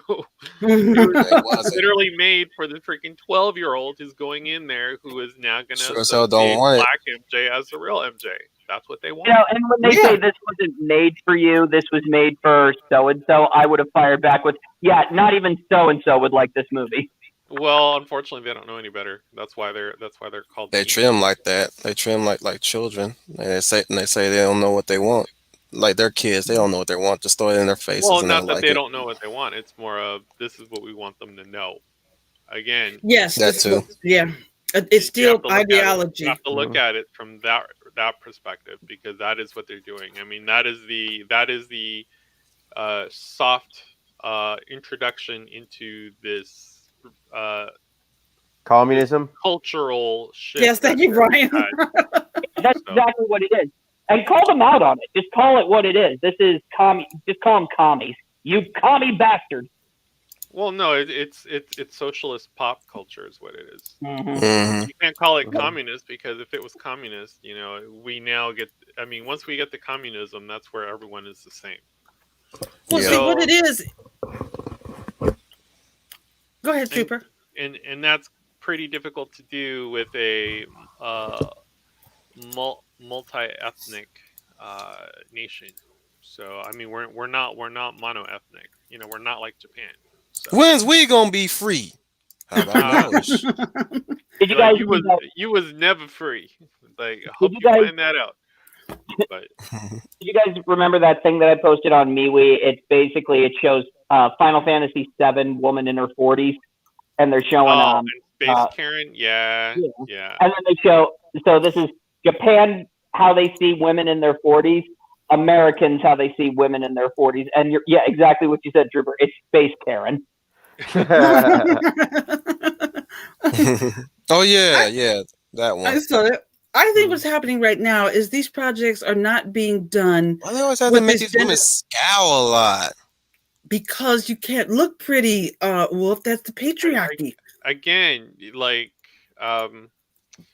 it's something I they got can the cudgel you with. simple answer, by the way, to the fourth wave feminists. It's like, ladies, if you ever want to be treated just like the men, why don't you just be a men's rights activist? Then you'll see. Then you'll see they're going to treat you exactly the same way they treat men. Well, no, they're taking it one step further. They're just becoming men. That's so it's like. Well, good luck endangering the species. Since you don't want to be, since you want to fill your role as the receiver and the curator of the new generation. That is true too. We're actually seeing a drop not only in the dating scene, marriage, but as population. Well, yeah, and then that's what they want. We're basically giving them what they want. They want depopulation. Oh, yeah, I mean, that way you can go ahead and you can introduce a new population from either a second or a third world country, and then those are normally easier to manage because they are not necessarily acclimated with what we as Americans have come to take for granted, if you will, in terms of our liberties, if you will. I mean, and this is why, and this goes back to what we said at the beginning. This is the golden age. This is a renaissance for writers and creators and artists, because there is market out there for the female archetype, the male archetype, these stories that we create. There is a market. People want this. So get out there and create, because if the filmmakers are not going to do it, then we'll do it. You ready? What the question about MeWe? Did Wolf? Did you want to answer that? Or he's asking us what's our Oh, I go by Wolf Mia, but we'll I think I'm laying plus size there. I'll link it. I'll link it to him. Okay. Actually, I'll link the UN Spacey group for you guys. There you go. And to add to that, Scooney, what we're seeing, to me, with all of this, Hollywood is no longer about entertainment and fun. And I saw a video on YouTube, and I'm going to try to link it. I was looking for it. Sometimes I don't have time to link these up, because when I'm working and I want to sing links to you guys, it just flops out of my job, my job site. But what happened is, what was I trying to say here? Entertainment is no longer fun anymore. It is about politics. It is about agenda. It is about ideology, as the professor had brought out. All of these casting changes. Mary Jane is now black. So-and-so is now gay. Animals have feelings. Yes. Well, again, it's always no more white men. Now it's in your face. Disney princesses are all black now. Actually, we shouldn't say pigs in the blanket. It no longer has to be subversive anymore. That's what I've been trying to get at. It no longer has to go in a roundabout way of getting its message across in the film. Now it can just straight do it in your face. It's not telling its story. It's telling you how to think. It's telling you to follow one. Trooper's basically saying they won. It's telling you to follow one political ideology instead of telling a story. You have to come and learn a lesson and come out of there thinking our way. Sit in this seat. We're going to brainwash you. We're going to sit you down, and you're going to come out of there thinking our way on everything. Yes, Snow White, and you're going to be better and you're going to be better for it, apparently. Yes, and so by 2024, you will vote for the candidate that we want you to vote for. At this That's point, pretty much what this is. It's pretty much what it is. Again, going back to many our ilk, and I'm giving this message to you guys. There's no time. Like at this point, you should not be worrying about whether you have a bad or a good story, whether you have a bad or good idea. Just get out there and tell it not to the level of the way how they tell it. You know how the storytelling works. You know how the story structure is beset upon by the principles of how you write. You know what I'm saying? Of how you're supposed to write. You ain't got time to be worrying about whether people like your story or not. Get it out there. You know what I'm saying? Write as much as you can down. Draw as much as you can down. If you have to tell, like I said, even if you have to tell a story through pictures, even if need Yeah. be about that. If your art is lacking, get better at it. You have all time is what you have. You have Yeah. time to get it right.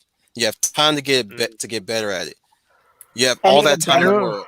and even better than that, you don't have I mean, yeah, you don't have a mandate. You don't have people breathing down your neck saying make it more Exactly. like this or make it more like that. Yep. You And can if you make do, You can it set you s- your what own you want rules. it to be. I'm telling you, if they do, if by some unfortunate moment when they do, you tell them go fuck themselves. This is my Mhm. work. You Exactly. gonna Yep. or at least It's what Pablo Picasso once said. Okay, if you want to hone your craft, learn like okay, learn the rules like a student, break the rules like an artist. Exactly. And we need more creators to say just what you just said, media. If everybody else, I'm going to make the story, I'm going to make, you don't like it, it's a free country, you can walk out. You don't have to look at it, you can turn it off, you don't have to pay money to see it, but I'm going to make the movie or book or TV show that I'm going to make. Period. And that's Yep. what we need more content creators to just with basically that say be, and do. with that being said as well, the elevator pitch is still a thing. I'm not giving up on that. What I Mm-hmm. will do for the near future for anybody who wants to hop in on this shindig, I'm gonna leave potentially putting myself at risk here. I'm gonna leave my email in the description so that if you having trouble finding me and try to contact me, I'll leave my email in the description at my own risk, Right. and you guys can email me your ideas or whatever project that you've been working on, and you've been desperately looking for feedback, desperately looking for anybody to really look at your work and check it out. We're not an editing company, mind you. We're not a studio or that matter, but we are people that are not your mama. Yeah. Mm-hmm. Okay. Or it's just like what was it? It was said in Finding Nemo when Marlin's saying, "I'm so frustrated because nobody's helping me." Dora says, "Well, I'm helping you." Mm-hmm. That's what we are. We're the person who said we are that answer. When you say there's nobody who is willing to listen to my ideas or view my work, we're right here. What Schooner said, but what I was gonna say was, so while you still sitting here waiting, hoping in vain for Professor to give you that inspirational heroes spotlight, Oh. you could be heading over here and Mhm. letting somebody letting us take a part. Until that happens, we're right here. Yes. Mm-hmm. Yep. Because I like That's because like I I said. believe we're all I've on said a lot. that. We I said need a it. lot of things of what this show was really about. But above all else, I made this show specifically to get everybody a foot in the door to really get used to talking about their ideas and whether ideas are good or not. Yeah. While you sitting here waiting for somebody prolific to pick you up, I can I will try to get you comfortable talking about that. You don't know what you would do if you actually get that person. This is a practice run. Think of it like that. Yep, it's a should be told it like realistically speaking, most of y'all motherfuckers are awkward as hell, and y'all know that. Huh. That don't I know it? Y'all know y'all awkward as hell because y'all been on That'll this be social media stuff all day every day since last year, and y'all barely have any ways to interact with people nowadays thanks to this. So don't give me that oh I know what I would say around once you get on that play. Well, I'm kind of nervous. Yeah. Mm-hmm. Yeah. Not gonna So lie, I years ago. would be legit I nervous think going before Professor Geek. Believe me not. and since then, how you been feeling so far hearing the sound of your voice Yeah, on you do. screen? For me, pretty good, I guess. Yeah. I think you'll do fine when your Yeah. time comes to heroic inspiration, Brian. I think you'll be doing okay. All right. Yeah, just By the way, I already emailed the man. He hasn't responded to me yet. I don't know. I want to make sure he got my email or I thought, not. your I thought time will come, Commander. I'm I'm- sure. I'm going to re-email him because I'm gonna break the mold because one of my inspirational heroes is Superman too. But I might take that out. Yeah, I'm gonna be different this time. Like That- everybody kept bringing up Superman. yeah, I'd like to bring up Mega Man in that context too. Oh man, he's gonna be in for a rude awakening. What I have to talk to him about. Oh yeah. Wolf, you be nice. Who says I'm gonna be mean to the man? No, Yeah. it's just the way Like you talk. I just look said, at- you said, is it for a rude awakening? I mean, I want you to be honest because all of us have different heroes. It's called heroic inspirations. So Yeah. I'm interested in everybody's because See my what inspirations may be different from all of you, but we all have them. Yeah. So Like See what I was gonna bring to his attention, and it's coincidental that he's doing the Darth Bane trilogy right now, mhm. where he's trying to do this whole, we're not here to watch the villain story or read the villain story or try to do villain stories. Where I brought to him, what I brought to his attention was, it's not that we should not be looking towards villain stories. It's the fact that villain stories these days are not really villain stories. They're not really told right. Mm-hmm. Okay. Yeah. One of the biggest offenders was Cruella. I'm sorry, Mhm. but Oh, I am yeah. but I am not going to root for the woman who wants to murder puppies. Yes. Well, Me either. what I was bringing to his attention was the story structure of these so-called quote unquote villain stories is all jacked up, completely jacked up. They messed up the game. See, when I was coming up, I knew villain stories. I knew how villain stories were structured. The villain story always ends with the villain becoming the villain. Whether you sympathize with that character's growth and journey there, or whether you see or you understand why they got where they got. But at the end of the story, you're still leaving that story saying, "Well, I still don't agree with everything he did, or I don't approve of everything he did, but at least I understand what led him to get there, or her, for that matter." Yeah, I get a feeling like Cruella's story was basically like a Freudian excuse that came a day late and $1 short. Yeah, Well, the Absolutely. thing is, a Cruella story would have worked. The exactly. problem is, It would have it's if told it in the. wasn't Cruella. Hang on, If it Schooner. wasn't Cruella. Okay. Hang on, Schooner.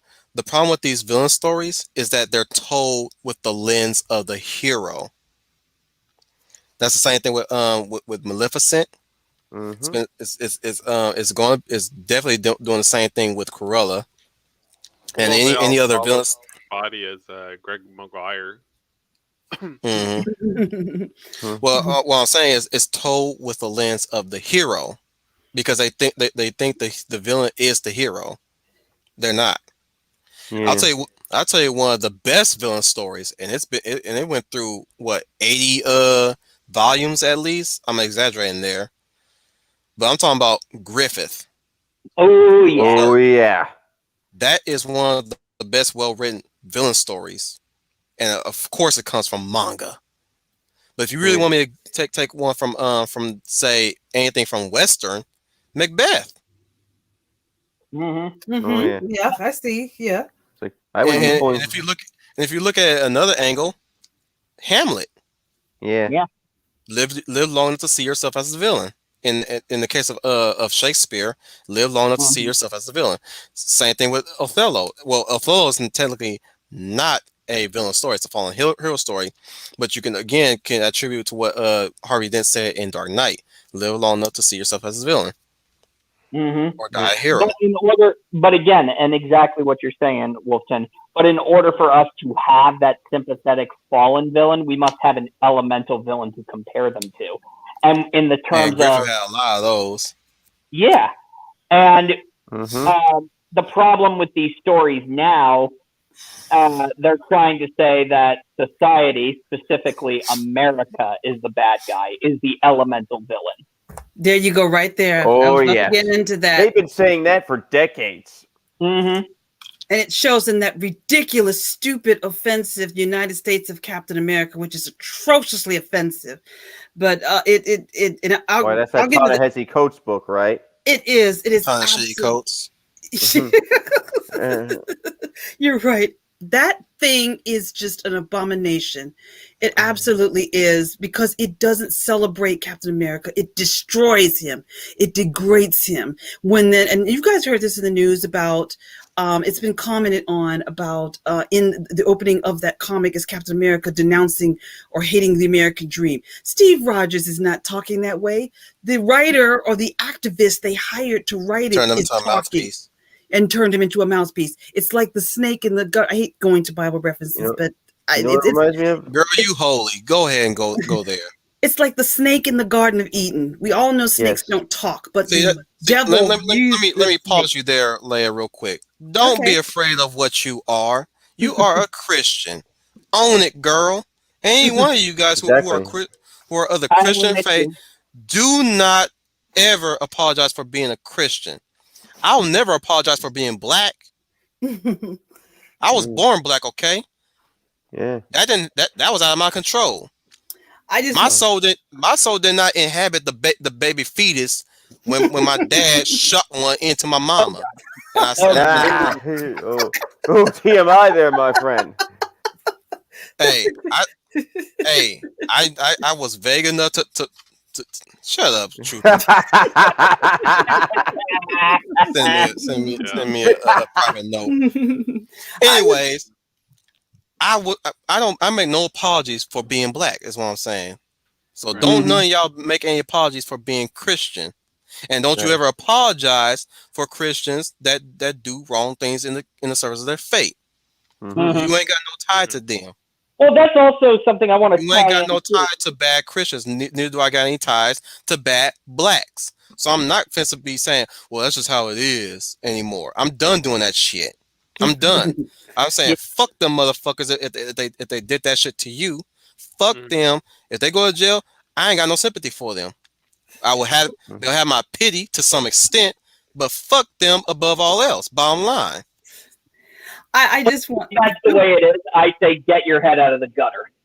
Yep, I agree with Schooner on that one. What you gonna say, Leia? Well, I thank you, Commander. I just knew that those are Christians.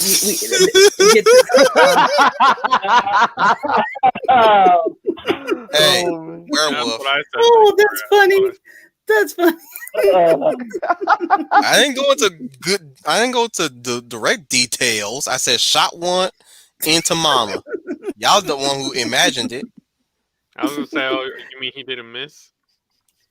Oh God, Trooper. Oh man. Hey, Trooper. Well, hey, he said it, not I. I'm the only boy among 5 sisters. That man was a sharpshooter.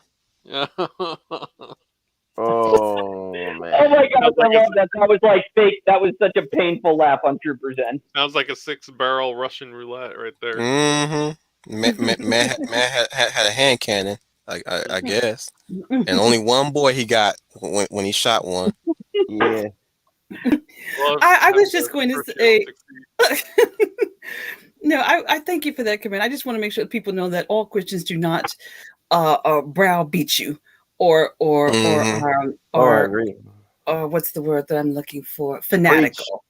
Preach. Yes, I just use this. I'm not fanatical. Some are rational people that you can talk to. I mean, just like Leia, I'm a Christian.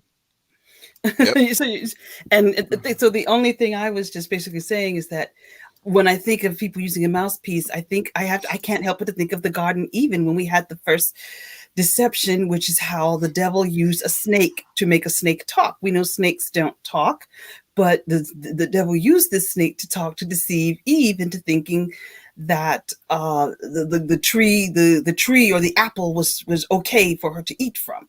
So that's how I see these activists. That's how I see them right now, using these beloved comic book characters that we all love and understand, but using them as mouthpieces to spew their poison. And that's exactly what that United States of Captain America garbage crap is. This is Captain America's 80th 80 years he's been in publication, but what does Marvel do? And I fought Kevin Feige for that. And it goes back, Trooper, to what you were talking about, too, how Kevin Feige needs to be called out. And I don't know why he's getting a pass. But it's because they're not letting any critics into the press conference. Well, maybe that's what it is. But we're tearing up Kathleen Kennedy, and rightly so. But Feige, isn't it time to start holding him accountable? Well, yeah. I would agree. Yeah, holding his ass accountable. YouTube channels are willing to do this shellacking. I mean, they all want to focus on one particular person, and I would take the SJW standpoint on this is that they go after Kathleen because she's a woman, and it's easier to go after a woman than it is to go after a dude. So. Well, not only that, you got to also think how this is helping fourth wave feminists. The more brutal scrutiny Kathleen Kennedy is under, the more they can exploit that and say, look how terrible the misogynistic Hollywood is. Give us your money. We'll make sure she gets the proper care. Exactly. You're right there, Scooney. Well, I mean, if these pop culture channels want to, hold themselves up to a standard of being a pop culture critic, at one point you do have to start pointing out the fact that Marvel is starting to show some cracks, and that for as much as they were always praising Feige, they need to eat a little crow and admit to the fact that this dude was not necessarily the guy who put it all together. There were other people involved. He was the guy fronting the money. So it's true. For example, Trooper, do you mind if I piggyback off of that a bit? I did hear in one video, and I got to post these so you can hear the whole content. It's just one that regularly showed up in my algorithm. Talked about what was really behind the success of the MCU, as he said, Trooper. And one of the success was they think the architect is really Favreau. Oh, yeah. And it started with Favreau and Perlmutter. But Feige, I guess, got envious, wanted control. Favreau was not going to, and I think it showed when Iron Man 2 was made, because it's not a bad picture, but you can see it has some problems. Feige wanted I always found that interesting, is that's really when Feige came in, because he, both Favreau and Feige had a bit of a dispute over the direction of it. Yes, they did. They had a big dispute over it. I know Favreau wanted to continue the journey because he wanted to deal with, most of all, Tony's alcoholism. He wanted to put that into the story, but Feige didn't want to do that. Maybe he wanted to please Disney or something, because about this time Disney had acquired Marvel, and also Feige wanted directors that didn't have a brain. He wanted directors that would do what he told them to do. And if these directors got too big, then he would oust them. So I think that's what happened with Feige. Not Feige, with Jon Favreau. And there's no hiding the dispute that they had on it. Because I do believe Favreau was the guy that got the MCU going in the right direction, if you look at the two films. And then that's also interesting, too. I'm just piggybacking really quickly, because look at the directors of the first phase of Marvel. You have Kevin Feige for Iron Man. You have the Incredible Hulk, which was amazing. You have Joe Johnston to direct Captain America, the First Avenger. And you had Kenneth Branagh directing Thor. Which I liked, which I loved. Yes. These were not like, the first phase. These were not, film out of film school directors. These were veteran directors. These are people who knew their craft and what the story they wanted to tell. Yeah. Exactly. You want to know what's going to be in now, or at least what's the end thing that they're trying to push above all else? What is that? What else? Go ahead.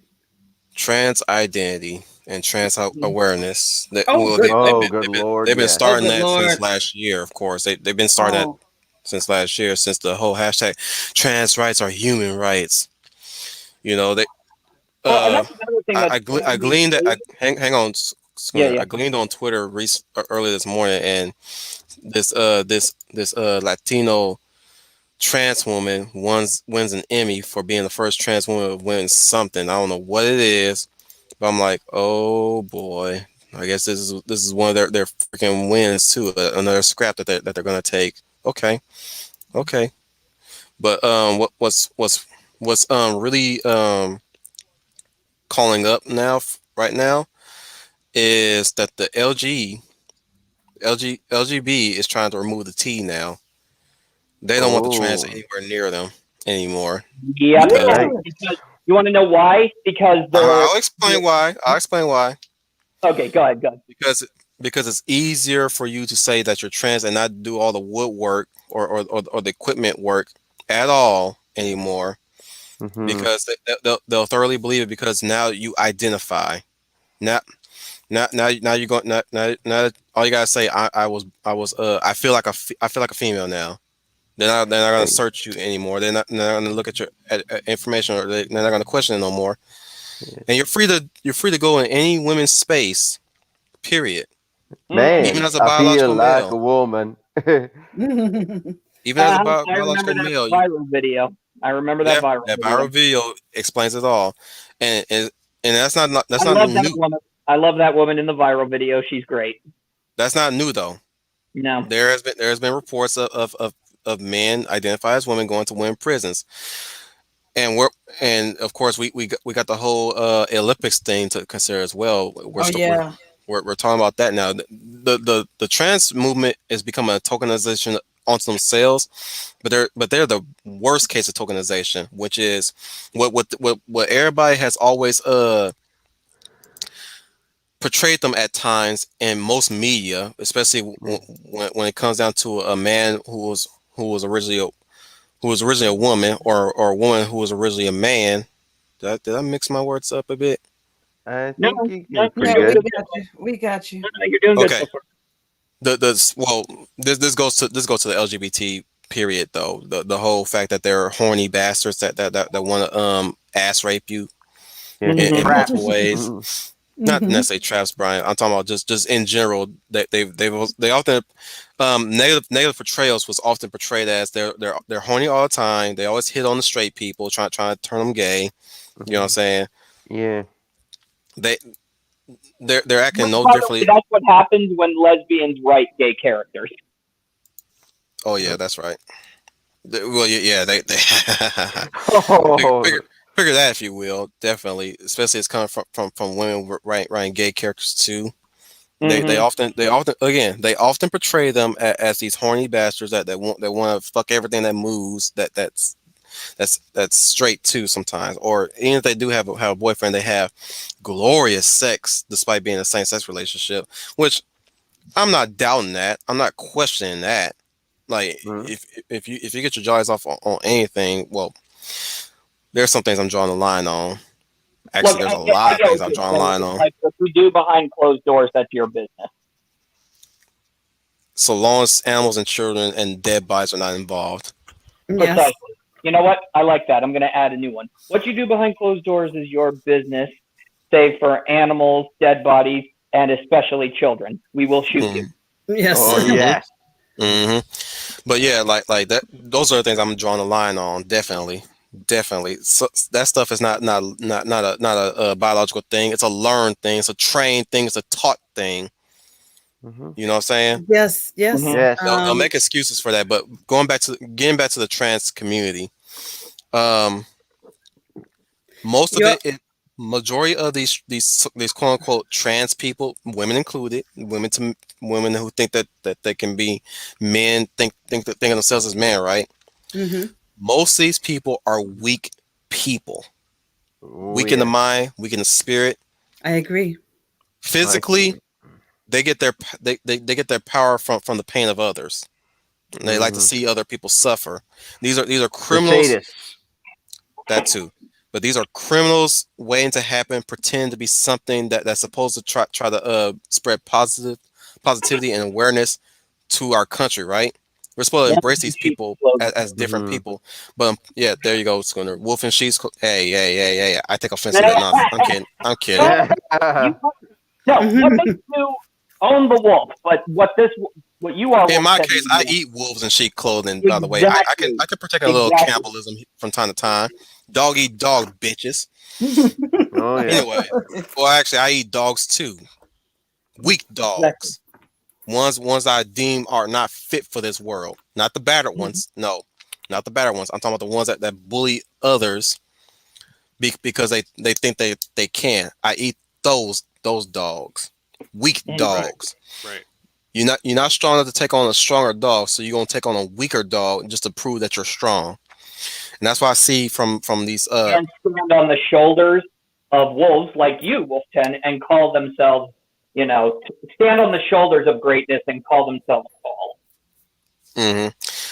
But that's how I view these type of people, especially the SJ hobos, weak people who can't hack it into the world, who can't even take on any type of endeavor or any type of in the case of Chris Chan burden. And they use it to lash out on other people who know they who know they can, who has achieved it. Well, that's an interesting thing, Wolften. It's true. I mean, what happens in school is they teach you to, well, at least I don't know anymore, but when I was growing up, they taught you in school to reach for the stars and all of that. But then there, some people who actually make it to the stars and then they curse their name. Yep. Oh, exactly. Get too close to the sun and you'll burn. Exactly. Yep. So you're saying and I was just going to say, don't forget the woman that just won Miss Nevada. She's trans. Yeah, she's trans, and she was making her speech about they wouldn't let me dress in the same room with the other women and all this stuff. But so you're saying to me, Wolf, is that they're going to eat each other up alive because the gay community is now turning on the trans community, and they probably weren't expecting that. And the reason being is because in the beginning.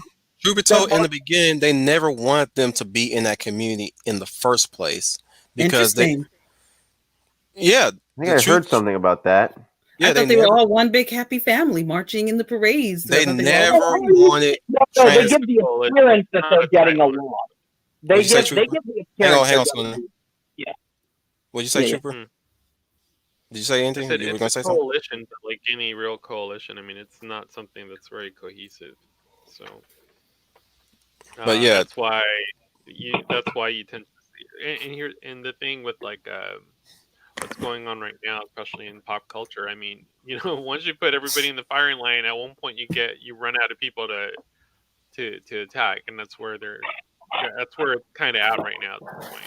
Like, who's next on the chopping block? Yeah, I mean, because white heterosexual straight men are like pretty much fodder. Yeah. Yes, because Marvel wants to get rid of all the white straight heterosexual men. You have noticed all of the white straight heroes are being taken out. They are. I don't think Loki will survive his own show. I think he's already a special guest in his own show. Yeah, you're right. He's special guest star in his own show. The show is formerly known as Loki. Psych, it ain't. That's what the title should be. Or the so-called Loki show, but they get rid of him. They've already. I'm gonna tackle Gamer's question. Okay. I accept someone else fucking somebody up in the ass. Please respect that I like to fuck my wife. Well, there you go. See, and that's the real problem this whole thing is coming down to. They say first they said, I want you to acknowledge that I am gay. Fine. Good. Now acknowledge that I am better because I am gay. No. Yeah, if somebody has to go on a tirade about that shit, they need clinical help, or they need chemical castration. You just lost your sexual privileges. Oh yeah, it's like call me a dick. But yeah, like I was telling a trooper earlier today. When it's going back to what Screen said about that viral video, I'm like, I'm ready for a time when that happens at my theater, because I'm gonna tell you right now, if that shit happens at my theater in one of the women's bathrooms, oh, that motherfucker going out. I don't give a fuck if they call me transphobe. Yeah, well, and that's another thing too. I love that video of what the lady said. He says he identifies as trans. There's nothing we can do about it. She says if he has a thing between his legs, that's a guy. Oh yeah. Amen on that. Amen on that. That I do not like. We really got to the point where we have to say that. Coward can't even castrate your own self to pass off as a woman. Yeah. Pussy. Well, and Yeah.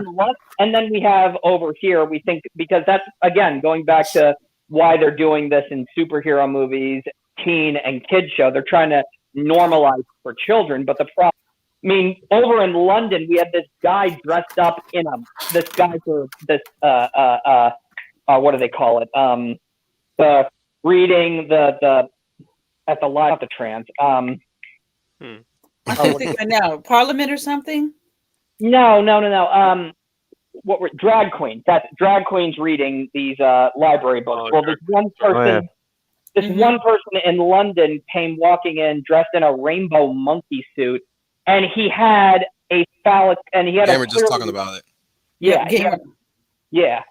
And I'm just saying, everybody's drawing a line to that, but don't think for a second that's not going to happen over here. It's not a question of if, it's a question of when. That will happen. Always.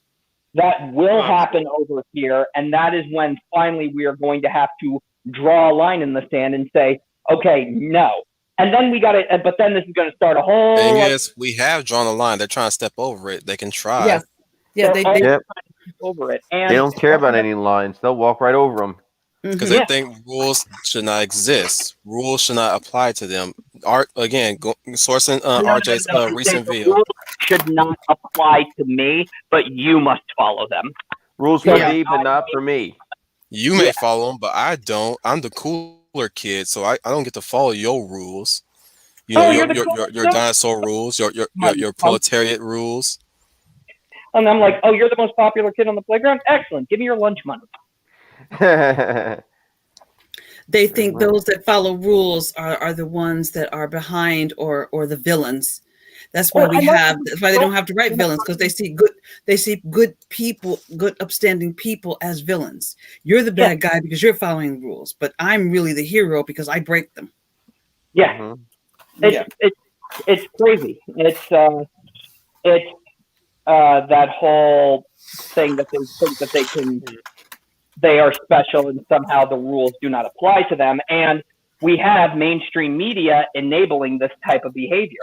Yes, it's coming from media and Hollywood. Hollywood is pushing this along, and I don't like the fact they're pushing it off on these kids. I don't like they're putting the children. If you want to do it, fine, but I'm tired of them pushing it off on kids and everybody else, or coming into these comic books where they've never read, but they're pushing it into it because, one, it has a large audience, and two, they think that normalizing their behavior will one, again, I still think it's down to politics. They will put in the White House who they want to have the power, and if that person has the power, then they will have the power. And they become emboldened because they say, well, the country's great, and the country is great until the wrong administration is elected. Then it's just bad. It's very bad. We saw that under Trump. Yep. And we're seeing it now. And I'm even to the point when I worry about the Olympics coming up, because I just think a lot of these athletes have such a hatred for America. If they win and they play the anthem, they're going to do some sort of protest. They've already done, one of them already done it, so that's going to incentivize more people to do it too. And gamer. The reason is it's not about acceptance anymore. It's about them saying we are allowed to do this, we can do this, and you cannot stop us from doing this. It's about power. Yes, it's about power. That's why I call them weak. And Dave Cullen actually put it best in his video. 1, go to the past and look to those great stories and hold on to them and treasure them. 2, put your own media out there, what we're saying. But 3, maintain a sense of humor, mock them, poke fun at them, because they can. The reason why they are policing humor is because they cannot control what is funny. Right, I agree. That's what that video too. And for example, first and foremost, okay, 1, I'm not so. First off, yes, the chimpanzee guy with a dildo hanging down and his ass showing is like, first and foremost, how did he even get there? Did he change there, or did he walk on the street going all the way over there? I'm like, like if he's taking a train or something, they didn't stop him and say, "Excuse me, sir, but you can't board the train like this." Yeah. Or did they? or at this point, why not call the zoo and see if they're missing something from their exotic bird collection? That's so true. And I also think, oh, my thought slipped my mind that quickly. I also think that, oh, I just lost my thought. It's something that's true. At first, I saw that video, Scooney. I was going to say, if you notice, the reason they want comedian, it seemed like to me, and this is me personally, and somebody brought this out. It's you could only make fun of Trump supporters. Everybody else you can't touch, but you could. Excuse me, or Christians, or Christians. conservatives. Christians, conservatives, Trump supporters are all on the block for making funny. But everybody else outside of that, you can't make jokes about anymore. You that's totally off limits. Saturday Night Live used to be funny, but it is so bad now. And it is because, and I think someone made a quote about this, I can't remember who it said. It's, first of all, they're not hiring talented people. They're hiring these college activists who don't understand humor. The only humor they want is against the people you just mentioned there, Brian. And that's very true. They don't want you to make fun. So gay jokes, trans jokes, folks of gay people that they used to do, you can't make fun of them anymore. They want you to stop doing that. And then also, fuck that shit. I have fun doing that shit. Oh, yeah. I'm going to say, I'm going to kill my fun. I'm going to Bill Burr their ass. Bill Burr does not care.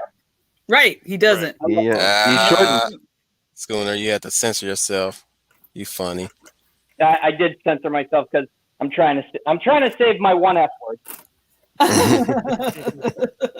If there's an idea for a Deadpool movie, you make a PG-13 Deadpool movie. Deadpool is trying to save his F word for the right moment. That would be hilarious. Yeah, because I think Bill Burr, Schooner, to what you were saying, he was on Saturday Night Live and he got in trouble with his monologue because he just said what he wanted to say and it was off the cuff, but he didn't care. He told him he didn't care, and they told him he couldn't come back. He said, "Fine, you're not gonna have me back, but I'm gonna say what I have to say." He said, "So they'll probably throw me out of here after I'm finished saying what I have to say." So even in the humor, you're absolutely right. You like you said, you can only make fun of Trump supporters, Christians, conservatives, but everybody else is off limits. So no blacks, no women, no, none of that. You're not going to get any of those kinds of lady drivers. Am I right? And also, I think. Go ahead, Leah. Go ahead. Yeah, I'll let you go, Scooty. I think that's also why they want to do all this censoring to pop culture. They don't want this Z or X or whatever this generation is to know what the true stories really mean. So I think that's why they're taking all this time going back and trying to erase the 21st century in film, television, and books, because they don't want them to know what the real story means because they can't take it. They don't want them to really know. They think they can't take it. It's a modern day. It's a modern day Fahrenheit 451. Yeah, that's why I said. I agree with you. That's why I said they are the bullies. They are the very thing that they are fighting. You are that. They are that. It's actually very interesting because I was watching this video the other day, and yes, we're going into politics now. The difference between conservatism and the new liberal movement. The irony of the entire thing is that conservatives there actually is a wide range of different variations of conservatism. You got your alt-right, you got your Republican, you got your casual conservative. You know what I'm talking about? You got a diverse group of thinking of conservatism. Whereas with libertarianism, you got progressives, and they only have one mode of thinking. So you're telling me that the progressives who are basically saying we are all about representation and different ideas and so many different people have one way of thinking, but the conservative group is more diverse in their thinking. Right. Take that into just let that sink in for a few minutes. Okay, moment's done. Here's a nationalist joke I thought of today. I texted my folks that I wanted Mexicans for my next birthday gathering. So in a group chat, my stepdad goes, so some spicy hookers. Yes, Dread 2 2012 death. Yes. That's what I mean. That's the kind of jokes. That's what I mean. You can't. Oh, now that would never make it. They'll be on the phone right now telling Dread 201 death he must be canceled because that is a racist statement that he just made about Mexicans. Mm-hmm. Yeah. They will take that down. They will take that down immediately. But it's like the professor said. It's like they're trying to erase this ideology to fit them.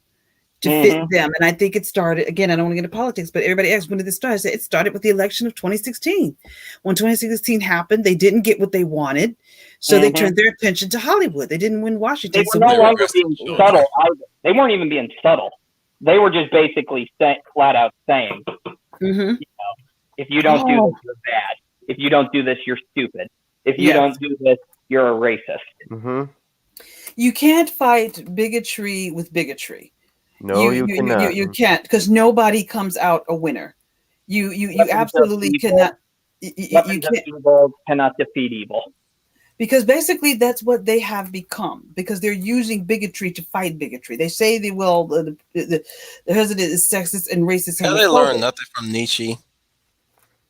Nope. They don't know. They've probably never read it. Probably not. But they claim they have, but they probably never read it. So they sure worship the author of them. Oh yeah. Well, if they probably don't know, they worship Nietzsche. They quote him and probably don't know it is Nietzsche. I'll put it like that. They're probably quoting it and think it's something else. They're probably quoting it and thinking it's something else.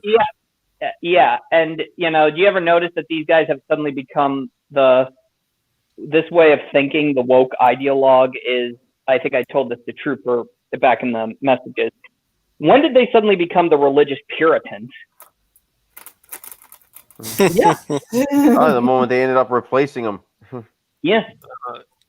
It's really easy once you start to more or less desecularize a particular group or something he's been saying the whole time.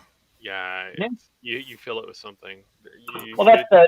That's the whole problem too with Marxism, is that Marxism says, you know, don't believe in, it basically says religion isn't real, it's just a way of controlling it. Oh, okay. But go and worship your government. Well, that is essentially the religion, if you will. You know. The government is the religion. Yes, more or less. It takes over the religious institution. Therefore, it allows you to be or rather participate in more activities that would be considered immoral, if you will. It allows you to legitimize immorality through using legislation, if you will, to legitimize it as an act of good. So, well, if it's legal, I can do it, basically. Yeah. Well, I mean, if we're looking at, say, a good example would be just I wouldn't call it substance abuse, but obviously 420 has passed in a few states. So Schooner fell out again. He's back. I'm back. It happens. Yeah. Oh, okay. They don't realize.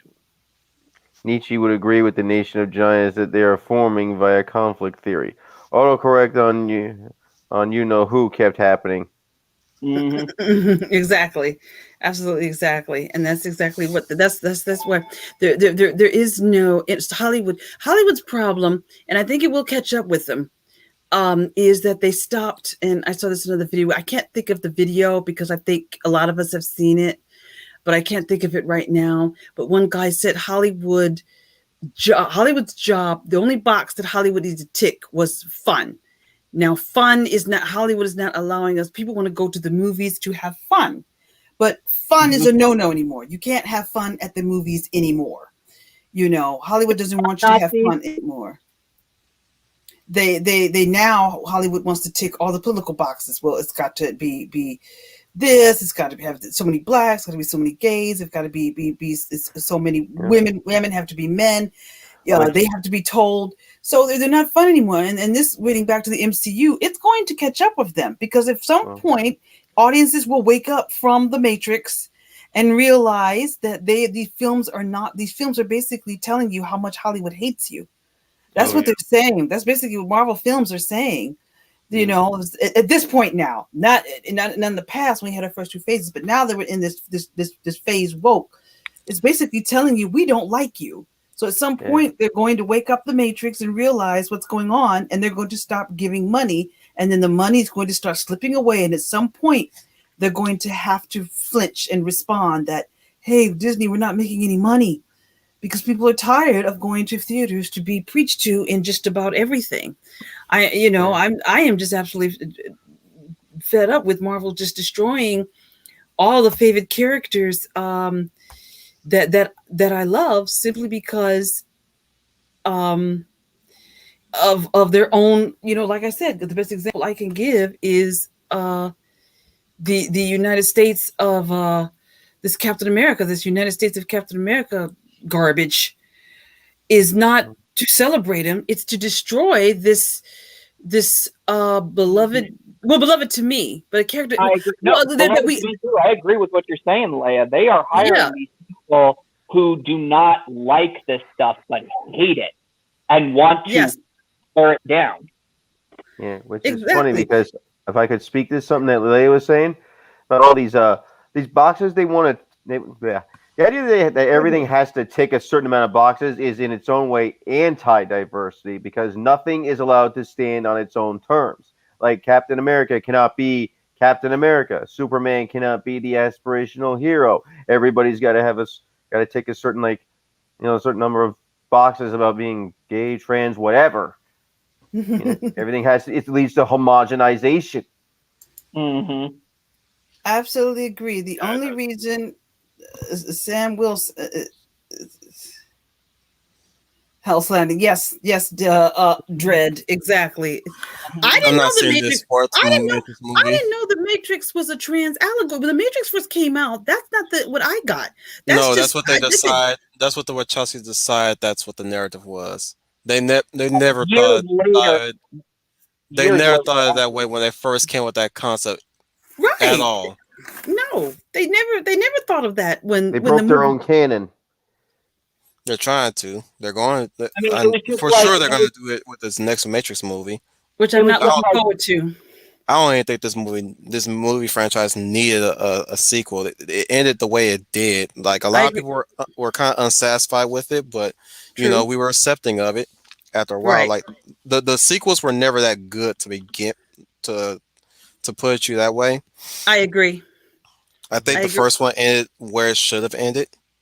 And it should stay that way. I think that was the studio demanding a sequel. That's usually what happens with sequels, guys. If you know about sequels, and I hate to get off the subject, back to you said, most of the time a sequel is something that the studio stirs up. The writers, some stories are not meant to have sequels. A writer may say, well, that's it. That's it for that world or those characters. But a studio will come in and say, we want a sequel. But they forget what makes that movie work. When they think of sequel, they're thinking, in this movie, you got to give more action, more kicking, more special effects, more sparks, do that. But they forgot what made the first one magical in the first place. And that's why a lot of sequels suck. And that's why The Matrix 2 and 3 didn't work, because there just was no need to make it. It just really felt like they were making it up. Like they were making it up as they went along. I agree with you, Wolf. I agree. Only thing I will give Revolutions this. I will give Revolutions this. Revolutions gave me the machine human war at where it was at that moment for that movie when it was building up, especially from Matrix 2. Matrix 2 was building up that conflict. Like, the machines were invading Zion. What I didn't need was the fact that this kept going for several years, like a cycle, like we're in Mass Effect 3, if you will. Or at least the world of Mass Effect. Basically, Mass Effect 3 basically summed up why things were happening in the first Mass Effect game.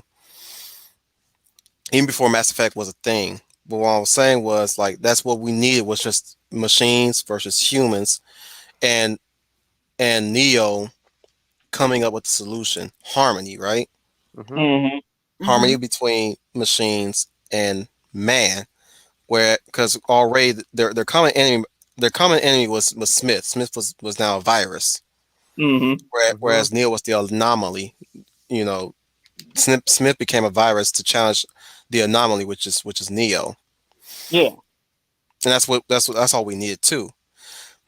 What we didn't really need was this existential talking point, nor do we need the fact that there's this architect that keeps restarting and rebooting the Matrix. Mm-hmm. We already Mm-hmm. we already got that information from Smith when it came down to him explaining to Morpheus that originally the Matrix was a utopia Mm-hmm. Mm-hmm. when in its I first do. I inception. do love that. That's why I still love the sequels, but the first movie is so perfect. It's so self-contained. I just what I'm saying is Schooner and everyone in the panel and of course everyone in the comments what what the sequel should have built off of was what Smith said about the first Matrix. We lost a lot of crops that time because they couldn't accept a perfect utopia. Mm-hmm. And even then, when we even created a not so perfect utopia, we still rebelled. Yep. There are people now that they lose crops every once in a while when they finally free some of the crops from the matrix to live in a life of worser conditions from where they coming from. What Zion? Wolf, excuse Hmm? me, Wolf. I didn't mean to interrupt you, but Trooper must leave us now. He's being picked up for dinner, so he must have a hot date waiting for him. So he must pull out. Yes, I'm monologuing, motherfucker. That's what I do. All But right, Wolf, guys. he's got to go. He's got to get ready for You're his the hot first to date. leave early. I think you know Yeah, what? yeah. Well, I usually never do, but I all right, know. guys. It was fun. We'll definitely do Trooper, it. you got a I think date. I'll, Trooper, I you think got a I'll date. cut out You get a too. All right. Yes, I'll you take got a care, date. buddy. Go get your date. Enjoy yourself. Enjoy yourself, man. All right, Yes, bye. have fun. Bye. I think I'm gonna go cut out too because I got work Yeah, tomorrow. I was gonna bring up that we should start wrapping up. Yes, yes. It was I've got good time for everybody. Great talking to everybody as always. But I was to make my long monologue short for once. Bomb my bottom line was the sequel should have built off what the first one was talking about, which is the crops not surviving the first utopian matrix. The fact that people are still rebelling despite them having an imperfect world in the matrix. That the solution that Neil proposed was peace. Let them decide that. Let them live in peace and let those who want out to leave. But of course, that's never that's usually never going to work because the machines need humanity Hmm. Yep. to survive. That's why they keep them. That's why they try to keep them in, which is stupid because they keep killing them. Yep. Really stupid that they keep killing them. I'm like, oh, yeah, that was it was dumb from the get go, but still. Well, the Um, architect, the scene which with the architect and the Matrix Reloaded was interesting up until we got to the point where he said, actually, this is a cycle. that's what I'm saying. Like they should remove that. They should Yeah. have removed that. He should have basically regurgitated what Smith said in the first movie. We had a utopia. What I would have loved to see the architect do was show the utopia that he had planned, and he still has that program right there Mhm. Yeah. in And case if they want to live in a utopia now. exactly. And I especially loved his speech more than Smith's because he is so self-assured of himself. He goes, the first He's a Matrix I machine. designed, He's a program yeah, actually. the first Matrix I designed was perfect. It was flawless in every way. And you can even fix that too by working in the Oracle because he says that, and working in the I'm gonna leave this Oracle, right here. saying that this created Yeah. a perfect harmony, but now the balance is unbalanced I'm because gonna, of I'm gonna look up that scene by the way after this. Yeah. it's basically he's basically saying that what was I saying? they basically could have said, but now that we found a perfect harmony, but now that too many people are starting to get unplugged from the system and waking up, it is now creating an imbalance and now must be corrected. He views it. That, he views it that way. Exactly. And then he says the best way to do that is to take everybody from Zion and plug them back in. And he said, and if he says you do that, you're going to create a critical. And he says you can't do that because once you put them into the matrix, you're just going to create a cycle again. And the architect can basically say, well, then what solution do you have? And that's when Neo says harmony. You and I, both sides coming to terms. We don't need you. We need nothing. And you know what? That would have been an idyllic point too, where the architect just slams his fist down and yells at him, because throughout the entire sequence, he's maintained this very calm and collected. Instead, he meets Space Baby. Yeah, exactly. What do you propose? Peace. And if you fail, I won't. I love it. I especially love the idea too when he says, "Do you have a solution?" He says, "Well," and even he could say, we got to take them and plug them back in. And he says, "You can't do that; it'll create an imbalance." And he's like saying, "Well, what solution do you have?" And he says, "Well, first, before we even touch that, we need to deal with the immediate problem." And the architect could say, "What immediate problem?" Smith, the rogue program. He's kind of making a mess in here. Exactly. And that's our Matrix rewrite. Yeah, that's the Matrix right there. Okay, well, you already nailed the Matrix rewrite. But yeah, again, going back to what I was saying, the sequel should have capitalized on what Smith was saying in the first movie to Morpheus. Like I said, that's where it should state that way, instead of just coming up with this cycle of 6 other Neos that came before. It's like a repeated cycle. I'm like, okay, yeah, I'm not feeling that. It should have ended with again, just the way how the third movie ended, which is Neo sacrifices himself within the Matrix, stops Smith, and Harmony is been brought on board. Of course, we have the quote unquote true ending in the Path of Neo game, which was half-assed.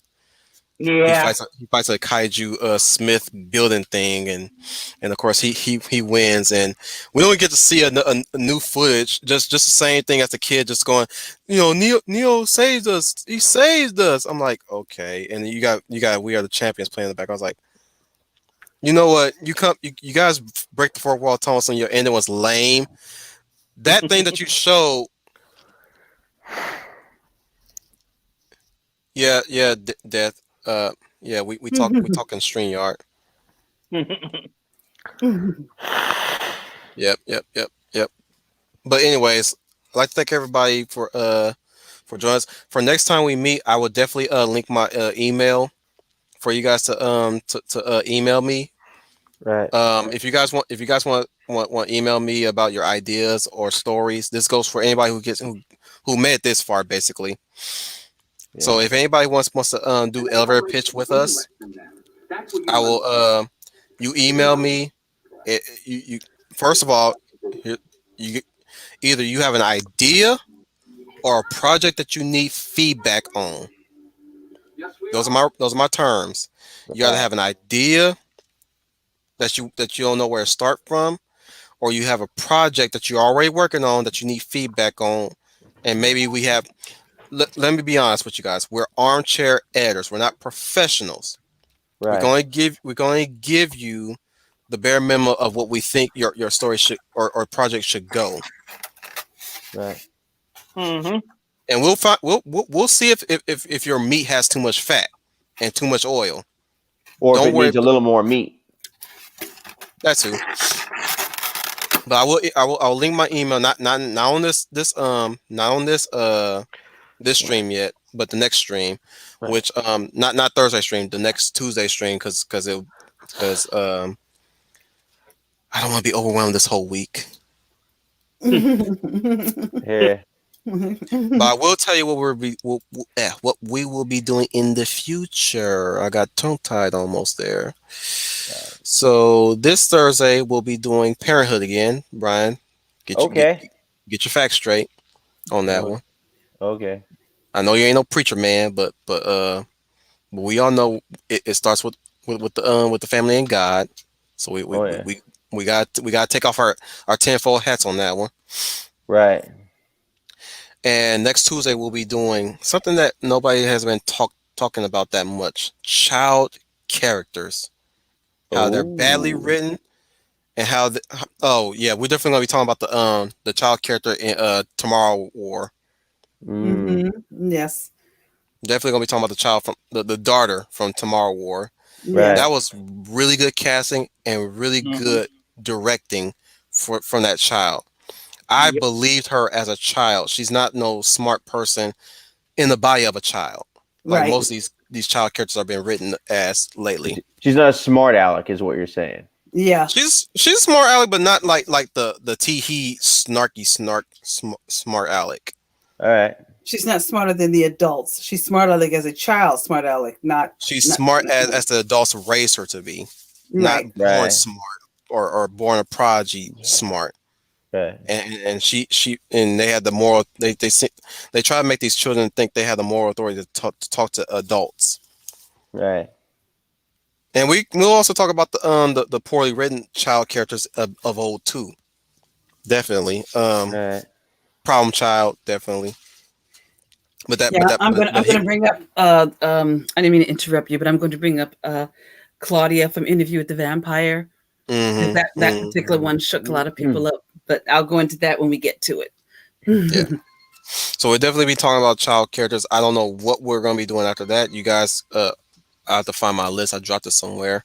Yeah. But if you guys got any other topics that we haven't covered yet, or any topics that we need to return to talk more about, you guys let me know. Same thing with anybody who's in the chat. Who's yep, problem child, problem child. Junior's a bad kid, not He Dennis is the Menace. he is a terrible child. Yeah. Yes, yes. A lot of He's people called the look. problem child. A lot of people keep calling Dennis a bad child. He is not a bad child. Like I always heard my mom like Dennis is a baby. Like he's not bad on purpose. He's a He is victim of not bad on circumstance. purpose. He's a victim of circumstance. Misunderstood mostly. Mm-hmm. Misunderstood. Only Mr. Wilson misunderstands Dennis. Like there's never a moment where Dennis puts his parents in accidental danger like he does with Mr. Wilson. It's always Mr. Wilson mostly. He's the one that catches the problems, whereas everybody else is nice. Like Miss Wilson, she doesn't catch it. His mom doesn't catch it. His dad, I'm trying to remember in the animated version. Did his dad get the trouble too? I remember. Mm-hmm. Nope, he's fine. He was fine. Right. But no, Junior's bad. Junior's eye for an eye all the time with the adults. They Mm-hmm. they, tr- they they treat him like crap, so he's gonna treat him like most of the times like sometimes the characters he's surrounding himself with sometimes they tend to be way worse than he is, but like even then like when there's people that are nice, like he even treats them like crap. Mm-hmm. But that we can argue that that's his defense mechanism Yeah. Yeah. because he's always been dealt bad foster parents. Yep. But that's still not an excuse. But whatever. But we'll be covering also Damien from The Omen. Very cool. Yeah, if you guys check out that stream thumbnail, it's Damien from. For anybody who's asking, it's Damien from The Omen. Yeah, I recognized him. Yeah, Damien from The Omen. I said, well, that's a perfect picture. Some parents feel they have a little Damien. Some kids are a little Damien in their own way. Should be used. Yep. Yeah, basically be robots if they're gonna be that super smart. Vicky from Small Wonder will be another nice topic. Or I'll also bring up Esther Coleman from Orphan 2010. Oh yeah, there's something wrong with little Esther. And Ellie or Eli from Let the Right One In. Vampire movie. That's Yes. a great movie, by the way. I love Let the Right One In. I still got my DVD copy. But with that, folks, I'd like to thank everybody for joining us. I know it's a little long winded while I was while discussing, but that's the that's the Wilton Commander. I try to talk to stay awake. Kidding, kidding. Would love to thank the lovely lady of Valor. Hello, everyone. This is Leah plus size, your lovely lady Valor, and I want to thank everybody that came in for our discussion today about tokenism. It is a subject that is in the headlines, and if anything, we hope we leave you something to think about as you look at your favorite films and television, maybe from the past or even those that are coming up. We're not telling you what to do. We're just telling you how to use your own senses of thinking and wondering, what is Hollywood really selling me? So we hope you take something away from that. But I enjoyed everybody's comments. But as always, please, all your comments in the comments section. We would love to hear from you. As the commander says, if you have some topics that you'd like to see us cover, please list them. We would love to hear that. And with that, I will say, everyone have a good evening. Love to thank Brian Gil Martin, the Maverick Hunter Saint. Yeah, thanks everybody, and thanks for joining us in this chat. And hopefully, if we've given you anything new to hear and think about, hit like, click, and subscribe to the channel, and leave us a comment. You ain't RJ, man. Be yourself. I couldn't resist, but you guys get the idea. Yeah, we got you. Hit like, hit the shield, and subscribe. And leave us a comment. Tell us what you think about all this. I'll see you guys later. Have a good night. Bye. Bye. The Schooner of the Tuna. Coming at you live. Coming at you live from a secret government facility buried deep underground, but has excellent Wi-Fi. This is Schooner Tuna. Just remember, be the hope, be the change. Look to the past to find a better future. And I will catch you guys next Tuesday. Bloop, bloop, bloop, bloop, bloop. Bloop, bloop, bloop. Anyways, guys, I like to leave off with this one. Definitely back to what I was saying in the beginning, or at least in the middle of this stream. You guys, it's crunch time at this point. Like I said, you ain't got not enough time to worry about whether your story is good or not. Now you have time, all that time to iron it out if you don't think it's good. But you need to reach out to people, not just your mama, right? Not your mama, not your family. Your family's gonna tell you because you're family. That's the bottom line. Or even if their family don't like you, they'll tell you it's crap because they don't like you because you're not the best of the family, or you're not meeting the standards of the family. It cannot be your family, sadly.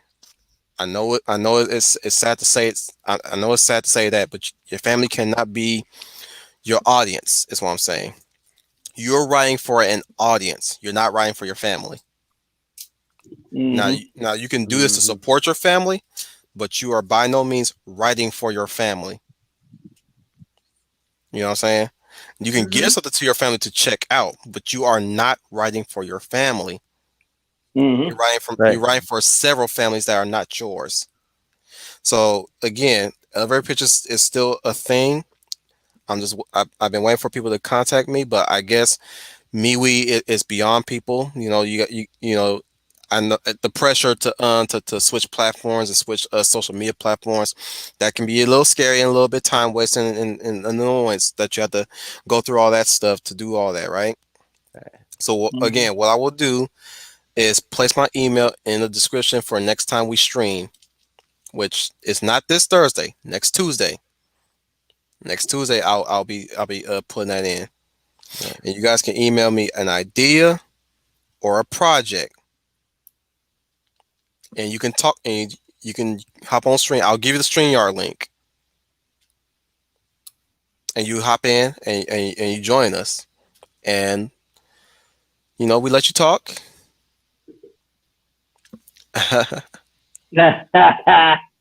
Write a fake awesome version of your family and watch them argue who's better. Boom.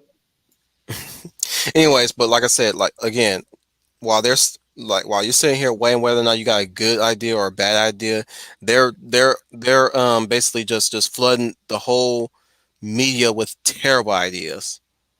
They've already have the confidence to churn out their BS media onto there while you're still sitting here weighing on whether or not you have the chops to write. I'm not saying you do, but if you don't think you don't, then you need to learn. You need to start learning. You have all the tools, and you know who to look for to find good writing. Either Ishi or Professor or even Troy. Anybody. Now, I always say this: there's not an objective right way to do these things, but there's several wrong ways to do it. But you have a right way that you can pick up on to take with you to use that as your formula of how you're going to write Mm-hmm. or Mm-hmm. draw or paint or program if you're a video game programmer. There's a lot of people out there that's programming video games on on the cheap and online. These indie games, these indie side scrolling games, 8-bit and all that stuff is there.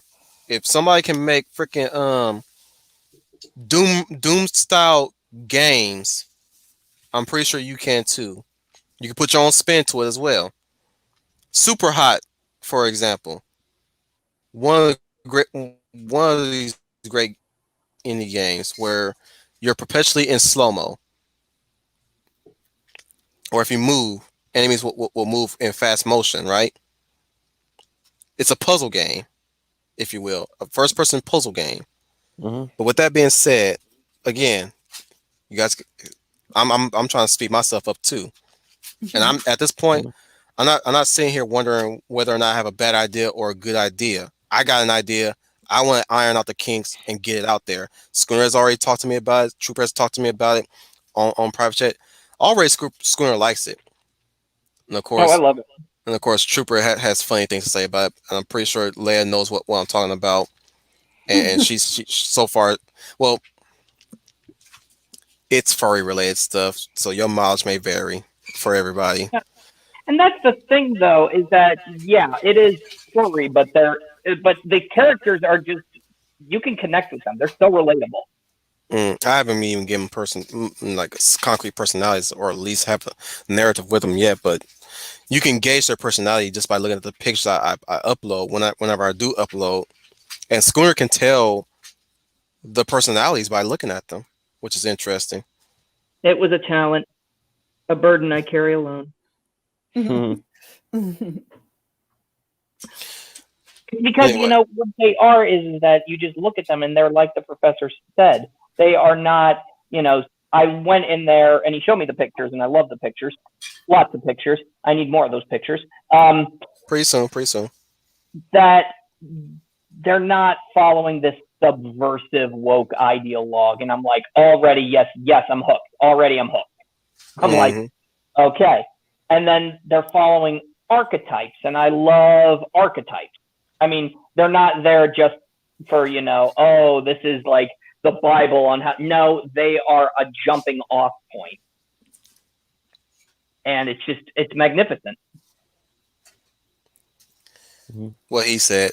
That being said, thank you everybody, and remember, you are the UN Spacey. Welcome to the Wolf Fleet.